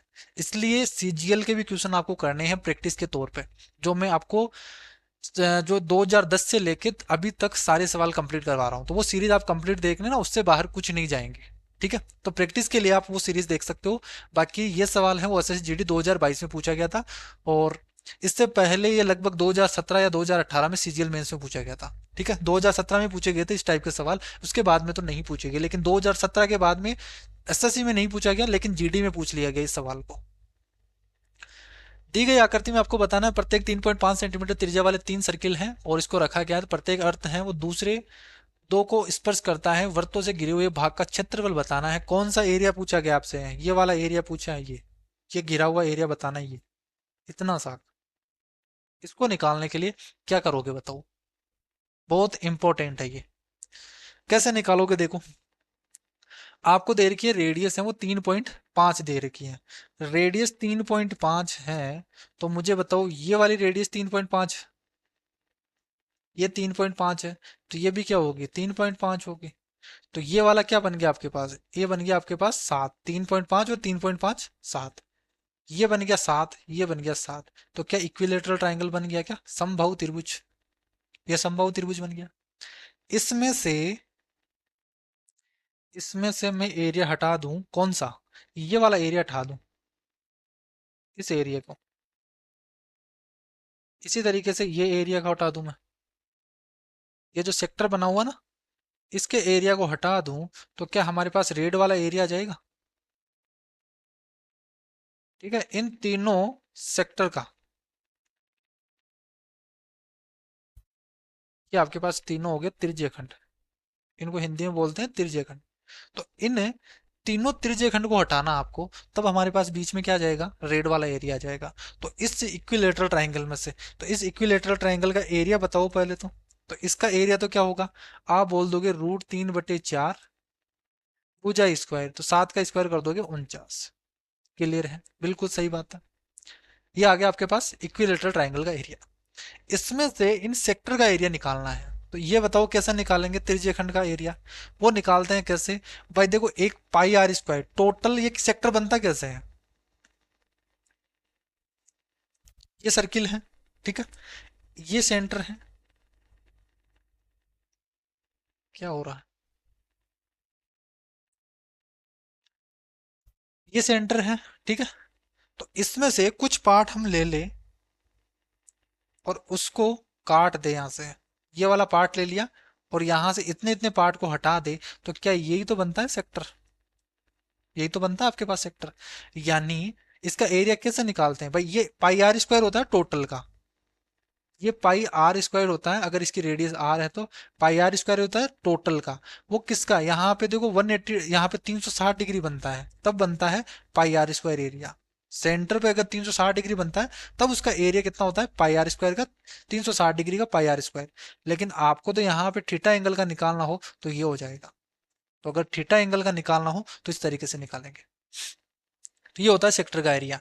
अब मुझे बताओ यहाँ पे ये भी 60 है, ये भी 60 है, क्योंकि इक्विलेटरल ट्राइंगल है ना। इक्विलेटरल ट्राइंगल का तीनों एंगल क्या होते हैं, बराबर होते हैं, 60 60 60 60। तो यहाँ से 180 का 3 बार डिवाइड करोगे 160 को 180 को, तो 60 60 60 60 आ जाएगा आपके पास। तो ये हो गया यहाँ से। तो ये वाला एंगल भी 60 है, ये वाला एंगल भी 60 है, ये वाला एंगल भी 60 है। ठीक है, तो यहां से मैं डायरेक्ट बोल दूं 6 12 और 18, 180 डिग्री बन गया डायरेक्ट। तो 360 के लिए पाई आर स्क्वायर होता है, तो 180 के लिए कितना होगा भाई, आप ऐसे निकालोगे। पाई आर स्क्वायर है वो 360 के लिए होता है। ठीक है, अगर 60 के लिए निकालना हो एक का, एक ग्रीन वाले पार्ट का इतना होगा, और 3 का कितना हो जाएगा इसी तरीके के सेम के इतने हो जाएंगे।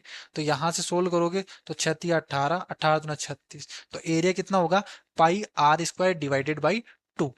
पाई आर स्क्वायर का आधा बन जाएगा, यानी तीनों मिलकर आपके पास ये बन जाएगा आधा सर्किल। और आधा सर्किल का एरिया क्या होता है, पाई आर स्क्वायर बाई 2। तो यहाँ पे पाई आर स्क्वायर बाई 2 करोगे 22/7। आर की वैल्यू तो कितनी है, 7 है आपके पास। तो आप डायरेक्ट ही बोल दोगे ना, वो तो आपको पता ही है, पाई आर स्क्वायर कितना होगा 154 divided by 2। Pi are square by 2 करोगे तो 154 का आधा कर दोगे।